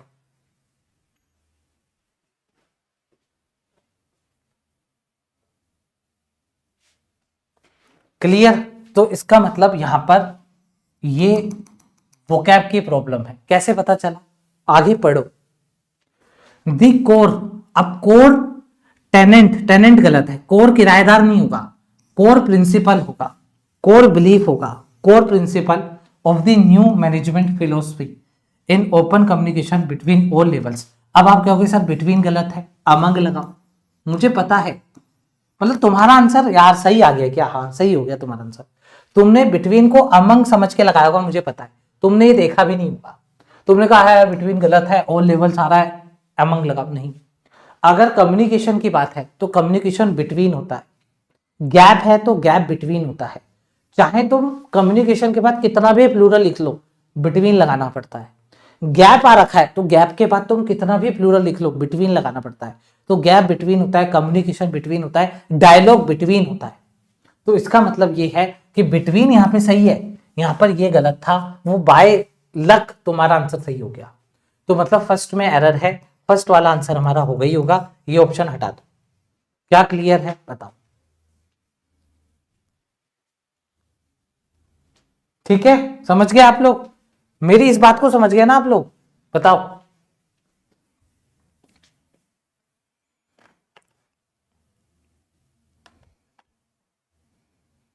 ठीक है, चलो ये भी याद रखना ना, कम्युनिकेशन और गैप वाली बात भी मेरी याद रखना, ठीक है। तो ए में एरर है। आप ऐसे भी कह सकते हो आंट मतलब चीटी, लेकिन वो 10 चीटी किराए पे आई, वो बात नहीं बनेगी, आंटी किराए पे आई बात बन जाएगी, ठीक है। तो आंटी किराए पे आई तो किराएदार, और जब ए एन टी नहीं है तो प्रिंसिपल। अब सेकंड पे आओ, दिस अप्रोच एनकरेजेस, अप्रोच एक है, एनकरेज कर रहा है क्या, एम्प्लॉइज को क्या करने को, टू वॉइस देयर, देयर क्यों आ रहा है सर, क्योंकि एम्प्लॉइज है ना बहुत सारे, ठीक है, their concerns without fear of retribution या फिर बाइस। रेट्रीब्यूशन का मतलब क्या होता है, रेट्रीब्यूशन मतलब पनिशमेंट होता है, तो बोला जा रहा है उनको डर नहीं रहेगा, पनिशमेंट मिल जाएगी या कोई डांट देगा। और बाइस, बाइस का मतलब एक तरफ इंक्लाइन हो जाना, प्रोपेंसिटी, पेंचेंट, प्रोक्लिविटी, ये सब बाइस के क्या है, सिनोनिम्स है। इंक्लाइन, ये सब बाइस के सिनोनिम्स है, ठीक है भाई, ओके। हाउएवर, अच्छा मुझे सेकंड में कोई एरर नहीं मिली, ठीक है, एक बार और पढ़ दूं, दिस के बाद सिंगुलर, सिंगुलर के बाद सिंगुलर वर्ब, क्योंकि ऐसा आ रहा है employees to voice their, voice यहाँ पे वर्ब है, वो अपने कंसर्न को उठा सकते हैं विदाउट किसी डर के कि उनको पनिशमेंट मिलेगा या उनके उनके खिलाफ हो जाएंगे या उनके साथ हो जाएंगे, ऐसा उनको कोई डर ना हो। हाउएवर, लेकिन फिर भी during the recent merger the leadership team failed to appraise, ये देखो ये अपन एडिटोरियल में पढ़ा था, कितनी बार मैंने आपको पढ़ाया, क्या है सुनना, मैंने आपको क्या पढ़ाया था कि एक होता है अप्रेज, एक होता है अप्राइज। तो देखो इसमें ए आ रहा है, ए से क्या होता है, एनालिसिस होता है, एनालिसिस, तो ए से एनालिसिस, एनालिसिस करना या फिर इवेल्युएट कर। और आई से क्या होता है, आई से होता है इन्फॉर्म कर, क्या करना, इन्फॉर्म कर, टू इन्फॉर्म। अब देखो क्या आएगा, however during the recent merger the leadership team failed to analyze the staff of the upcoming layoff, नहीं तो the leadership failed to inform the staff of the upcoming layoff, तो वो inform करने में फेल हो गई, तो इसका मतलब अप्राइज नहीं है ना, अप्राइज आएगा, क्या आएगा, अप्राइज आएगा, ये वाला अप्राइज आएगा। क्लियर, आगे बात समझ में, बताइए। बहुत बढ़िया। अगर आपने एडिटोरियल की क्लासेस ली हैं, एडिटोरियल अभी बताता हूं, रुको इधर आओ, जहां पर आप अभी हैं यहां पर अगर आप प्लेलिस्ट पे जाएंगे, मैं आपको एक ही बात बोलूंगा, अभी तक जो स्टूडेंट का माइंडसेट है वो ये है, आज 20 दिसंबर है, 20 दिसंबर को कौन सा टीचर एडिटोरियल ले रहा है ये करूंगा, नहीं, एडिटोरियल कभी भी डेट देख के नहीं पढ़ना है। एडिटोरियल को पढ़ना है कि मैं मेंस का आरसी कर लूं, मैं प्री का आरसी कर लूं, मुझे आरसी की नॉलेज हो जाए, मुझे आरसी की अप्रोच पता लग जाए, ऐसे एडिटोरियल पढ़ना होता है। तो अगर आप मेरे एडिटोरियल देखो, 33 क्लासेस हैं अभी इसमें एडिटोरियल की, तो आप ये समझना 33 एडिटोरियल नहीं है, 33 रीडिंग कॉम्प्रिहेंशन पढ़े हैं। आप इसको रीडिंग कॉम्प्रिहेंशन देख करके इस क्लास को देखना, कोई भी क्लास उठा लेना कहीं से भी, एक तगड़ा आपको आरसी मिलेगा और उसकी अप्रोच मिलेगी। तो ये आरसी करो। वोकैब वीक है सर, वोकैब याद नहीं होती, ये देखो इसके जस्ट पास में वोकैब की प्लेलिस्ट है, इस वोकैब की प्लेलिस्ट को आप एक बार देखो, इसमें ऐसे मैंने वोकैबलरी की ट्रिक्स बताई हैं, उसके बाद आपको वोकैबलरी में कॉन्फिडेंस आने लगेगा। और यही वोकैबलरी आपको मैं शर्त लगा करके बोल रहा हूं, इसमें भले ही क्लास 2 महीने 3 महीने 4 महीने पुरानी क्लास क्यों ना हो, आपको आज भी वो मॉक टेस्ट में, आज भी वो एग्जाम में, आज भी वो न्यूज़पेपर में वोकैबलरी मिलेगी, क्योंकि मैंने इसके अंदर सारी इंपॉर्टेंट वोकैबलरी करवाई है जो बार बार रिपीट होती है, तो वो आज भी रिपीट होगी, वो 2026 में भी रिपीट हो गई। तो ये वाली प्लेलिस्ट और ये वाली प्लेलिस्ट आपके लिए जो बिल्कुल बिगिनर है, जिनको कुछ नहीं पता इंग्लिश के बारे में, कैसे मॉक देते हैं, क्या करते हैं, ये देखो ये मेरी प्लेलिस्ट है जिसमें 100 इंग्लिश मॉक टेस्ट मैंने लाइव आकर के सॉल्व करे हैं, लाइव आकर के। आप ये वाली क्लास भी देखो, इसमें 105 सेशन मैंने ले रखे हैं, ठीक है भाई। चलो हो गई यहां तक बातें हमारी, आगे बढ़ जाए। मतलब थर्ड में भी एरर है। ये ले भाई, आंसर आ गया, बात खत्म, बी ऑप्शन है इसका। आगे पढ़ देता हूं। कंसिक्वेंटली मतलब इसका रिजल्ट क्या है? इसका रिजल्ट क्या है? र्यूमर्स स्प्रेड क्विकली, र्यूमर्स तेजी से फैलने लगे, जिसकी वजह से ए सिग्निफिकेंट ड्रॉप आया। देखो ड्रॉप इन आ गया, वहां पर ऑफ लिखा हुआ था आई थिंक, तो इन आएगा। Overall office productivity, effective leadership requires, effective leadership को रिक्वायर होती है not just strategy but also the ability to maintain the trust during a crisis. बाकी सब कुछ सही है, ये वाली आपकी एरर थी। आई होप आपको समझ में आ गई होगी। अब अगर आप देखोगे तो ये होमोफोन्स होते हैं, देख लो सब बढ़िया तरीके से लिखा है, ये होमोफोन्स हैं। टेनेंट्स और टेनेंट, इसमें फर्क देख लो आप, है ना। और इधर आओ, ये रहा अप्रेस। अप्रेस का मतलब एसेस करना होता है, वही एनालाइज करना होता है। और अप्राइज का मतलब इन्फॉर्म करना होता है, ये देखो, और नोटिफाई करना होता है। प्लेलिस्ट ये पीडीएफ आपको मैं दे दूंगा, टेंशन मत लेना, आप अभी मस्त क्वेश्चन उड़ाओ।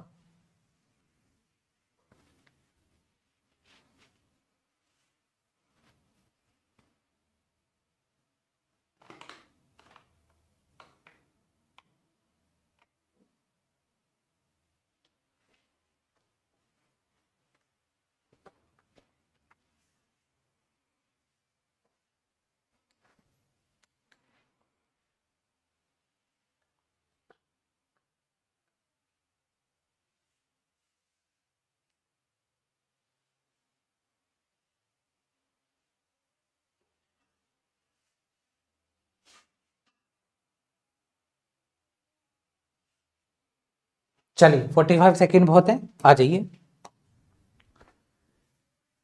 एरर ही बतानी है। The study of ancient civilisation, study offer कर रही है, कोई दिक्कत नहीं है। A new window into the past, ठीक है, illustrating how early societies function, कैसे जो पहले की सोसाइटी थी वो फंक्शन करती थी विदाउट मॉडर्न टेक्नोलॉजी, बिना मॉडर्न टेक्नोलॉजी के।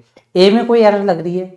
स्टडी ऑफर्स कोमा के बाद आईएनजी फॉर्म, कोई एरर नहीं है। अरे ले भाई, ए ऑप्शन में भी नहीं है, मतलब फर्स्ट वाला तो ऑप्शन में भी नहीं है। आगे बढ़ो। However the interpretation of these, अच्छा दीज आ रखा है तो प्लूरल आ रखा है क्या? हाँ सर प्लूरल आ रखा है। रूइंस, रूइंस मतलब अवशेष होता है। तो कहा जा रहा है दी इंटरप्रिटेशन, जो हमने इंटरप्रिटेशन निकाली इन रूइंस से, ऑफन लीड्स, लीड्स क्यों आ रहा है? क्योंकि इंटरप्रिटेशन सिंगुलर है, तो इंटरप्रिटेशन लीड्स टू। और जब भी लीड टू आता है, याद रखिएगा लीड की कोई सी फॉर्म आए, लीड टू, ड्यू टू, ये भी एरर आती है एग्जाम में। इसके बाद आपको या तो आईएनजी फॉर्म चाहिए या तो नाउन चाहिए। नाउन है तो बात खत्म, नाउन नहीं है तो वर्ब के आईएनजी फॉर्म ला दो। तो देखो यहां पर नाउन है, अ मिसअंडरस्टैंडिंग, ये नाउन है, अ मिसअंडरस्टैंडिंग, बात खत्म। तो leads to a misunderstanding in their. अब देयर क्यों आ रहा है सर? क्योंकि रूइंस है, रूइंस प्लूरल है इसलिए देयर आ रहा है। देयर कल्चरल प्रैक्टिसेस, कोई दिक्कत नहीं। सेकंड भी सही है, तो भाई जब सेकंड सही है तो सेकंड ऑप्शन से काट हट, या तो नो एरर है या तो 3 और 5 है ना भाई, या तो नो एरर है या तो 3 और 5 है। थर्ड पे आ जाते हैं। व्हेन स्टडिंग हिस्ट्री, अच्छा अब देखो सर व्हेन स्टडिंग हिस्ट्री क्यों आया? क्योंकि व्हेन, अब आपको लग सकता है कि सर वाइल आना चाहिए इधर, वाइल स्टडिंग हिस्ट्री, तो याद रखना ऐसा कंफ्यूजन हो जाता है कि सर हमें ना यहाँ पे वाइल लगाते हैं, वाइल स्टडिंग हिस्ट्री, थोड़ा सा रुकना, क्योंकि व्हेन और वाइल दोनों एक ही काम करते हैं, ठीक है, व्हेन और वाइल दोनों एक ही काम करते हैं। तो स्टडिंग हिस्ट्री सही है, क्योंकि व्हेन को यहाँ पे प्रेपोजिशन की तरह यूज करा गया है, तो सही है, कोई दिक्कत वाली बात नहीं। आगे बढ़ो। It is essential to realize that one perspective. अब सुनना, एक बहुत इंपॉर्टेंट मैं आपको कंसेप्ट बताने जा रहा हूं। देखो मैंने अगर वन लिखा तो वन बॉय, तो यहां पे जब मैं वन लिख रहा हूं तो मैं बता रहा हूं इस बॉय का नंबर कितना है, ठीक है। या फिर मैं ऐसा भी लिख सकता हूं आ बॉय। अगर मैंने यहां पर वन पर्सपेक्टिव लिखा तो इसका मतलब ये है कि मैं लिख रहा हूं एक पर्सपेक्टिव ये है ना। या फिर मैं ये भी लिख सकता हूं आ पर्सपेक्टिव।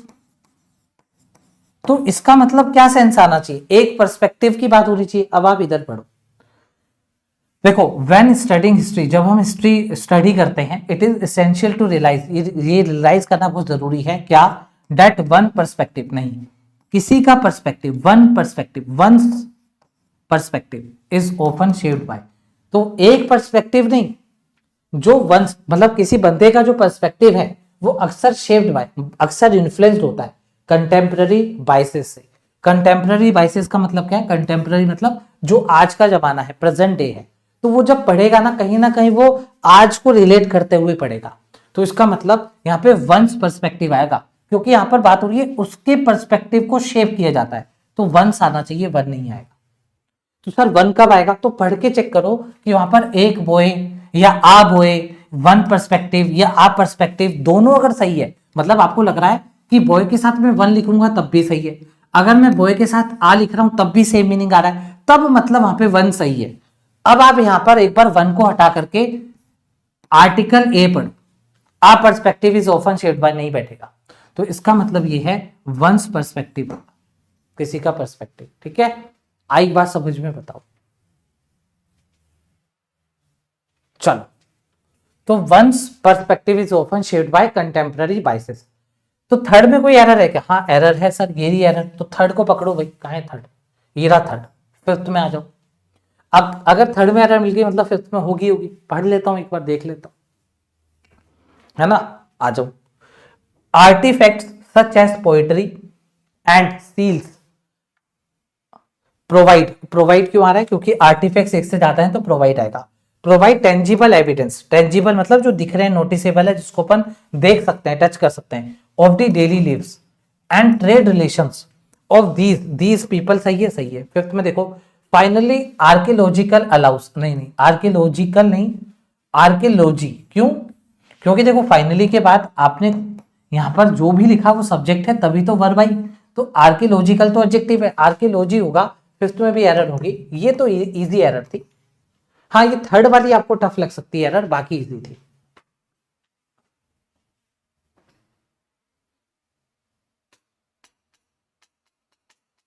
कोई दिक्कत बताओ?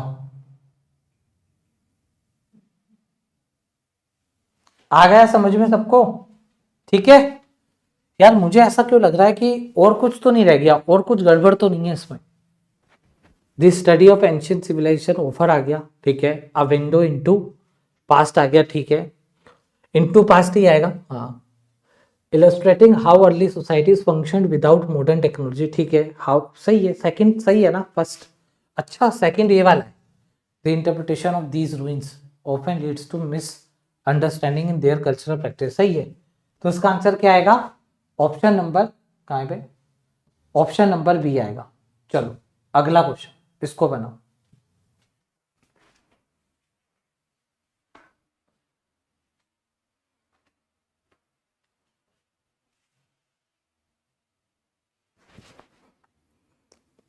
टाइप चेंज हो गया भाई, बस लास्ट 2-3 क्वेश्चन हो रहे हैं।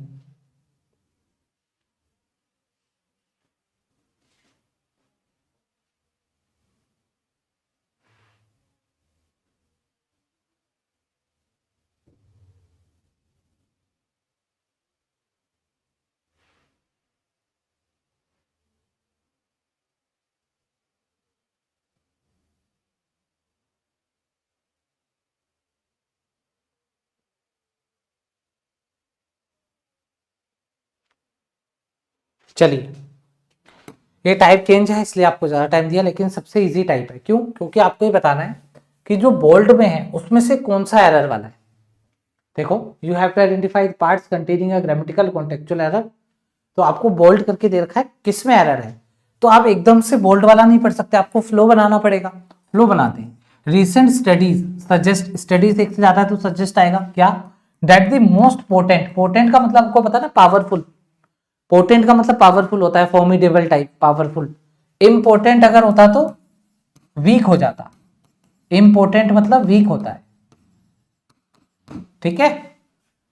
तो बोला जा रहा है the most potent political persuaders, persuaders का मतलब जो एनकरेज करते हैं, जो मनाते हैं, परसुएट करना मनाना, कजोल, है ना, व्हील, ये सब क्या सिनोनिम्स हैं किसके? मनाने के, एनकरेज करने के।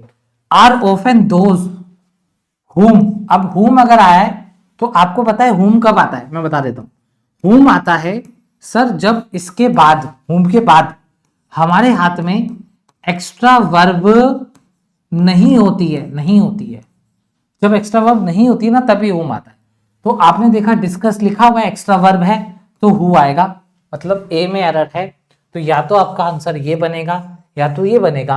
बी इधर भी है, बी इधर भी है, मतलब बी में तो एरर है ही है। डी को अच्छे से पढ़ना पड़ेगा। आई बात समझ में? चलो तो बी तक पहुंचते हैं, पढ़ते हुए बी में भी एरर ढूंढ लेते हैं। Preferring instead to weave subtle, अब देखो सटल अपन ने पढ़ रखा है, मतलब बहुत छोटा minute signal into lifestyle content.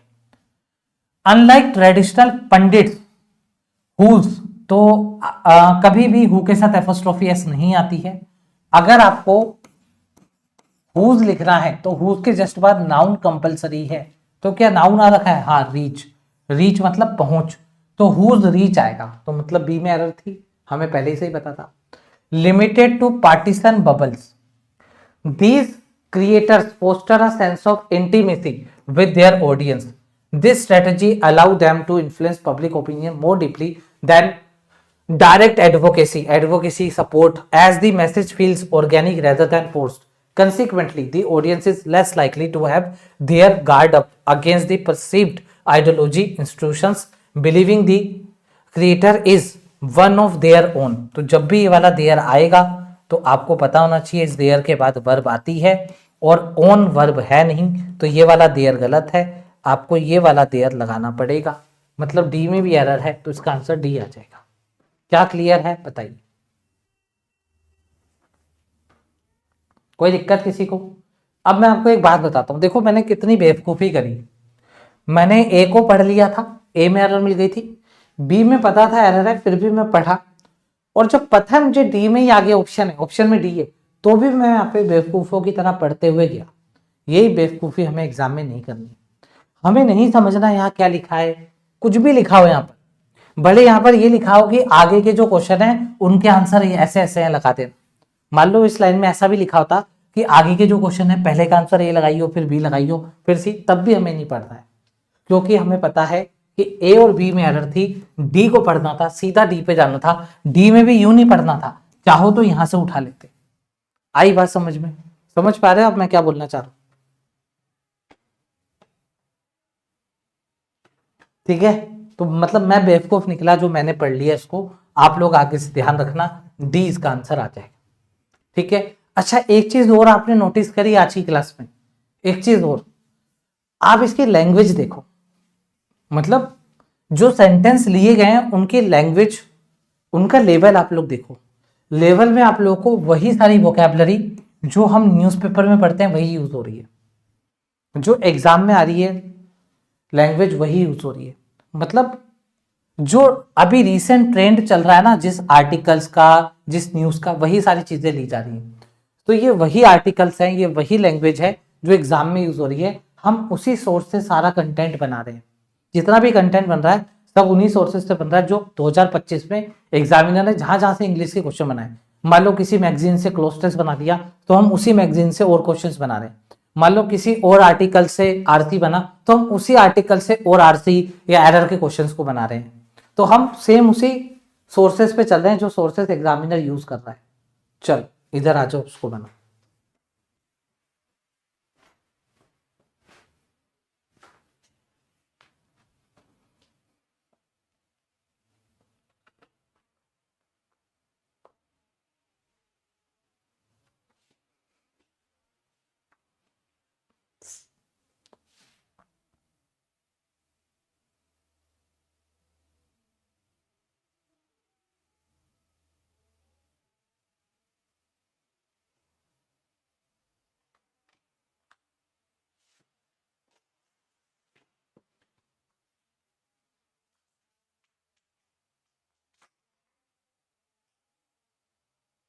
अब इसके लैंग्वेज देखो आप, ये आर्टिकल देखो कितना तगड़ा है।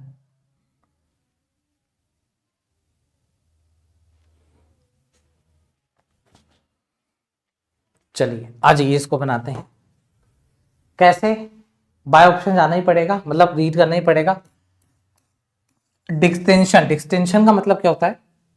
जो डिफरेंस है, वो जो difference between we and us is subtle but profound कह रहा है बहुत छोटा सा डिफरेंस है लेकिन उसका इंपैक्ट बहुत बड़ा है, प्रोफाउंड इंपैक्ट है। अच्छा क्या है भाई, we implies a shared agency. अब एजेंसी का मतलब क्या होता है, देखो एजेंसी के दो मतलब होते हैं। आप देख रहे हो रिवीजन किस लेवल पर हो रही है। एजेंसी एक वोकैब है जिसके दो मीनिंग होते हैं। एजेंसी का मतलब होता है ऑर्गेनाइजेशन और एबिलिटी, ये ले, ये भी रिवाइज हो गया। तो बोला जा रहा है we implies a shared ability, यहाँ पे ऑर्गेनाइजेशन का तो कोई सेंस नहीं है, एबिलिटी की बात हो रही है। अ shared ability, a collective subject capable of action. अच्छा एक कलेक्टिव सब्जेक्ट है जो कि कैपेबल है एक्शन के लिए, कोई दिक्कत, ए में कोई दिक्कत नहीं, मतलब ए तो सही लग रहा है। A collective subject capable of action, capable of ही आता है ना, फोर नहीं आता, ऑफ आता है। तो कैपेबल के साथ है ना एग्जाम में याद रखना वो लोग फोर लगा देते हैं, फोर, कैपेबल फोर नहीं, कैपेबल ऑफ।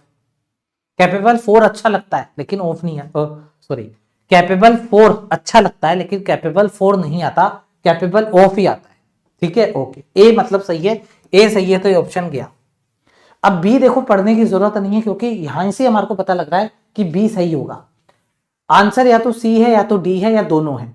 तो मैं सीधा यहां आ जाऊं, चलो मैं सीधा यहां आ रहा हूं। This transition can lead to, अब देखो लीड टू के बाद आपको पता है नाउन आएगा, नहीं तो वर्ब की एनजी फॉर्म आएगी, तो नाउन आ रखा है। वैसे इसमें एरर है नहीं, मैं आपको बता रहा हूं, रिवाइज करवा रहा हूं।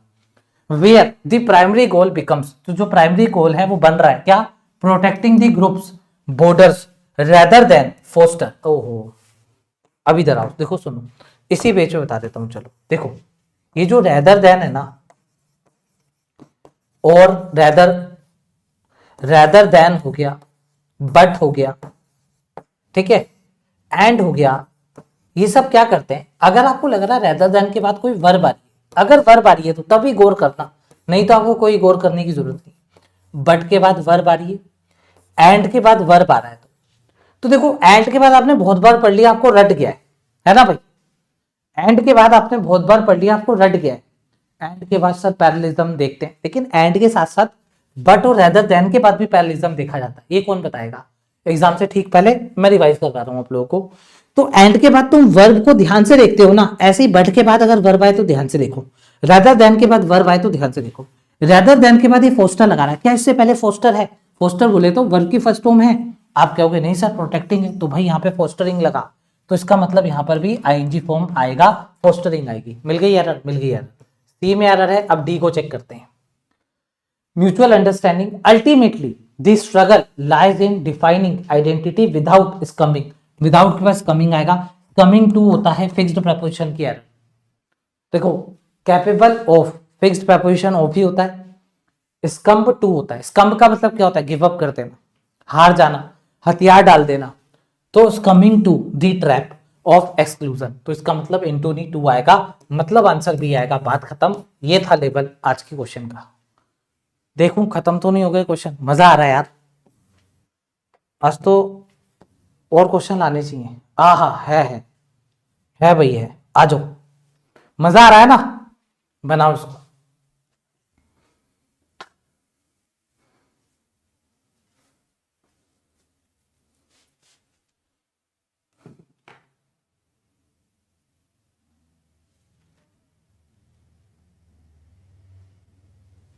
ऑडियंस के लिए देर क्यों है बताता हूँ, ठीक है। स्वीटी, स्वीटी है ना, हाँ स्वीटी प्रिया, स्वीटी प्रिया मैं आपको बताता हूँ। अरे भाई मुदित आते हुए, क्या बात है भाई मैं बता देता हूँ, मुदित जब भी आता है मेरे को दिख जाता है, पता नहीं क्यों।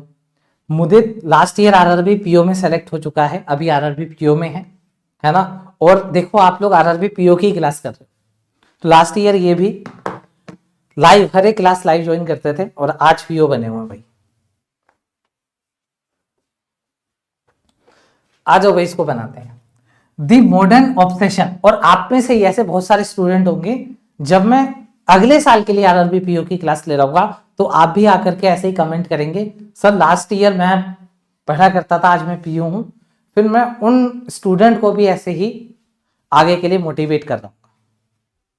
और इसी ने वो लाइन निकाली थी, दो कॉमा के बीच में जो भी चीज आती है उसको हम बोलते हैं जल्दी वहां से हटो, ये लाइन इसी ने निकाली थी, मुदित ने। हाँ भाई आ जाइए। इसको बनाते हैं। देखो, the modern obsession with finding one's purpose, देखा वंस पर्पस आ गया। अब आप यहां पे वन पर्पस लगाओ, बैठेगा ही नहीं। वन पर्पस, वंस पर्पस, अगर आपको किसी का पर्पस जानना है, the modern obsession with finding one's purpose suggest that meaning is the pre existing entity waiting to be discovered. तो अगर मैं इसको ध्यान से देखूं, वेटिंग टू बी डिस्कवर्ड मतलब अभी उसको डिस्कवर करना बाकी है। ओके ठीक है, कोई दिक्कत है क्या? कोई दिक्कत नहीं है। टू बी डिस्कवर्ड, देखो टू बी याद रखना, टू बी के बाद आप आईएनजी फॉर्म भी लगा सकते हो, थर्ड फॉर्म भी लगा सकते हो। आईएनजी फॉर्म आएगी एक्टिव वॉइस में और वर्ब की थर्ड फॉर्म आएगी पैसिव वॉइस में। हमें कैसे पता पैसिव वॉइस है? क्योंकि डिस्कवर कौन कर रहा है, दे थोड़ा ना रखा है, इसलिए पैसिव है, इसलिए वर्ब की थर्ड फॉर्म डाली। Much like a buried artifact, however, मतलब ए सही है, ए में एरर नहीं है, ये ऑप्शन नहीं आ सकता, सारा पढ़ना पड़ेगा आपको। Much like a buried artifact, however psychologist suggest, psychologist या हाँ suggest that purpose is not found but forced through action and commitment. तो सही तो है, थ्रू सही है ना? थ्रू, क्या लगा रहे हो आप लोग आंसर?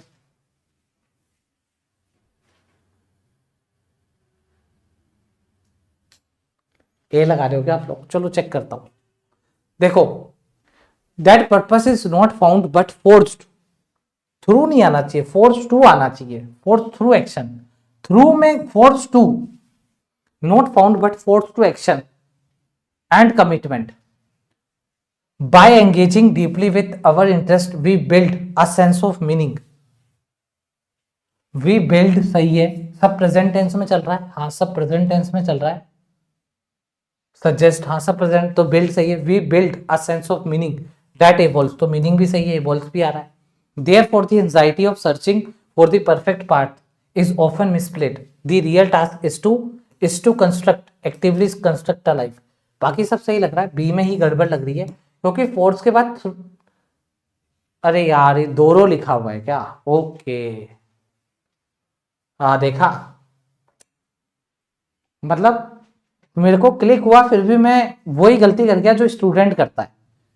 आप देख रहे हो कितनी कॉमन एरर जो स्टूडेंट रीड करते समय करेगा वो मैं भी कर गया। मैं इसको थ्रू पढ़ रहा हूं, ये तो दोरो लिखा हुआ है, ये तो दोरो है। दोरो, दोरो क्या होता है? देखो दोरो जो होता है, दोरो थ्रू आना चाहिए ना, दोरो का मतलब होता है केयरफुली, तो केयरफुली एक्शन नहीं होगा, यहाँ पे थ्रू लगना चाहिए था, थ्रू आएगा यहाँ पर, ठीक है, दोरो नहीं आएगा। तो यहां पर एरर किसमें है? ये दोनों गलत है, अपन को थ्रू लगाना पड़ेगा, थ्रू एक्शंस, तो इसका मतलब बी में एरर है, हमारे को ये लगाना पड़ेगा। क्लियर है? हाँ थ्रू आएगा, मैं रीड करते करते भी मैं गलत कर गया, ठीक है। तो एग्जाम में भी हो सकता है, ध्यान रखिएगा, एग्जामिनर के हाथ में क्लू है, ये एक आप कह सकते हो स्कोप है कि वो थ्रू की जगह दोरो लगा देता है, तो स्टूडेंट, जैसे कि मैं रीड करते करते धोखा खा गया, तो स्टूडेंट भी धोखा खा जाता है, आपको ध्यान रखना है। तो इसका आंसर ए ही आएगा। सी में कोई एरर तो नहीं है, नहीं है। वी के बाद बिल्ड सही है, सेंस ऑफ मीनिंग सही है, बाकी सब सही है। दैट्स इट, खत्म। ये थी आज की क्लास।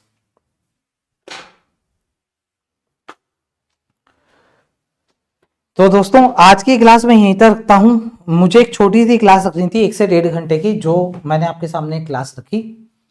इसमें हमने लगभग 20 क्वेश्चंस, 20 हाँ 15 से 20 के बीच में हमने क्वेश्चन डिस्कस करे। क्वेश्चन देखो, कहने को मान लो 15 क्वेश्चन हो, 18 क्वेश्चन हो, कहने को है वो, लेकिन हर एक क्वेश्चन में से आपने 3-4 कंसेप्ट सीखे हैं। तो लगभग आज आपने 30-40 कंसेप्ट सीखे हैं, रिवाइज करे हैं, और ऐसे ही और क्लास मैं आपके लिए आने वाले दिनों में लगाता रहूंगा। बस आप लोगों से एक रिक्वेस्ट है कि आप लोग मुझे कमेंट्स में बताइएगा आपको नेक्स्ट टॉपिक किस पे चाहिए, किस में दिक्कत आ रही है, कि सर ये करवा दूं एग्जाम से पहले, एक बार ये हो जाए, मुझे बताइएगा। और आप इस टेलीग्राम चैनल पर ज्वाइन हो जाओ, मैं आपको इसमें इसकी पीडीएफ दे दूंगा जिसके अंदर मैंने सारे रूल्स लिख रखे हैं स्टेप बाय स्टेप। चैनल को सब्सक्राइब करिएगा, क्लास को लाइक करिएगा, और साथ ही साथ आपको मैंने कुछ प्लेलिस्ट बताई हैं इस चैनल पर, जाकर के देखिएगा, बहुत इंप्रूवमेंट आपको देखने को मिलेगा। ठीक है, चलिए मिलते हैं नेक्स्ट क्लास में। आपके टॉपिक कौन से हैं मुझे जरूर कमेंट में लिख करके दीजिएगा।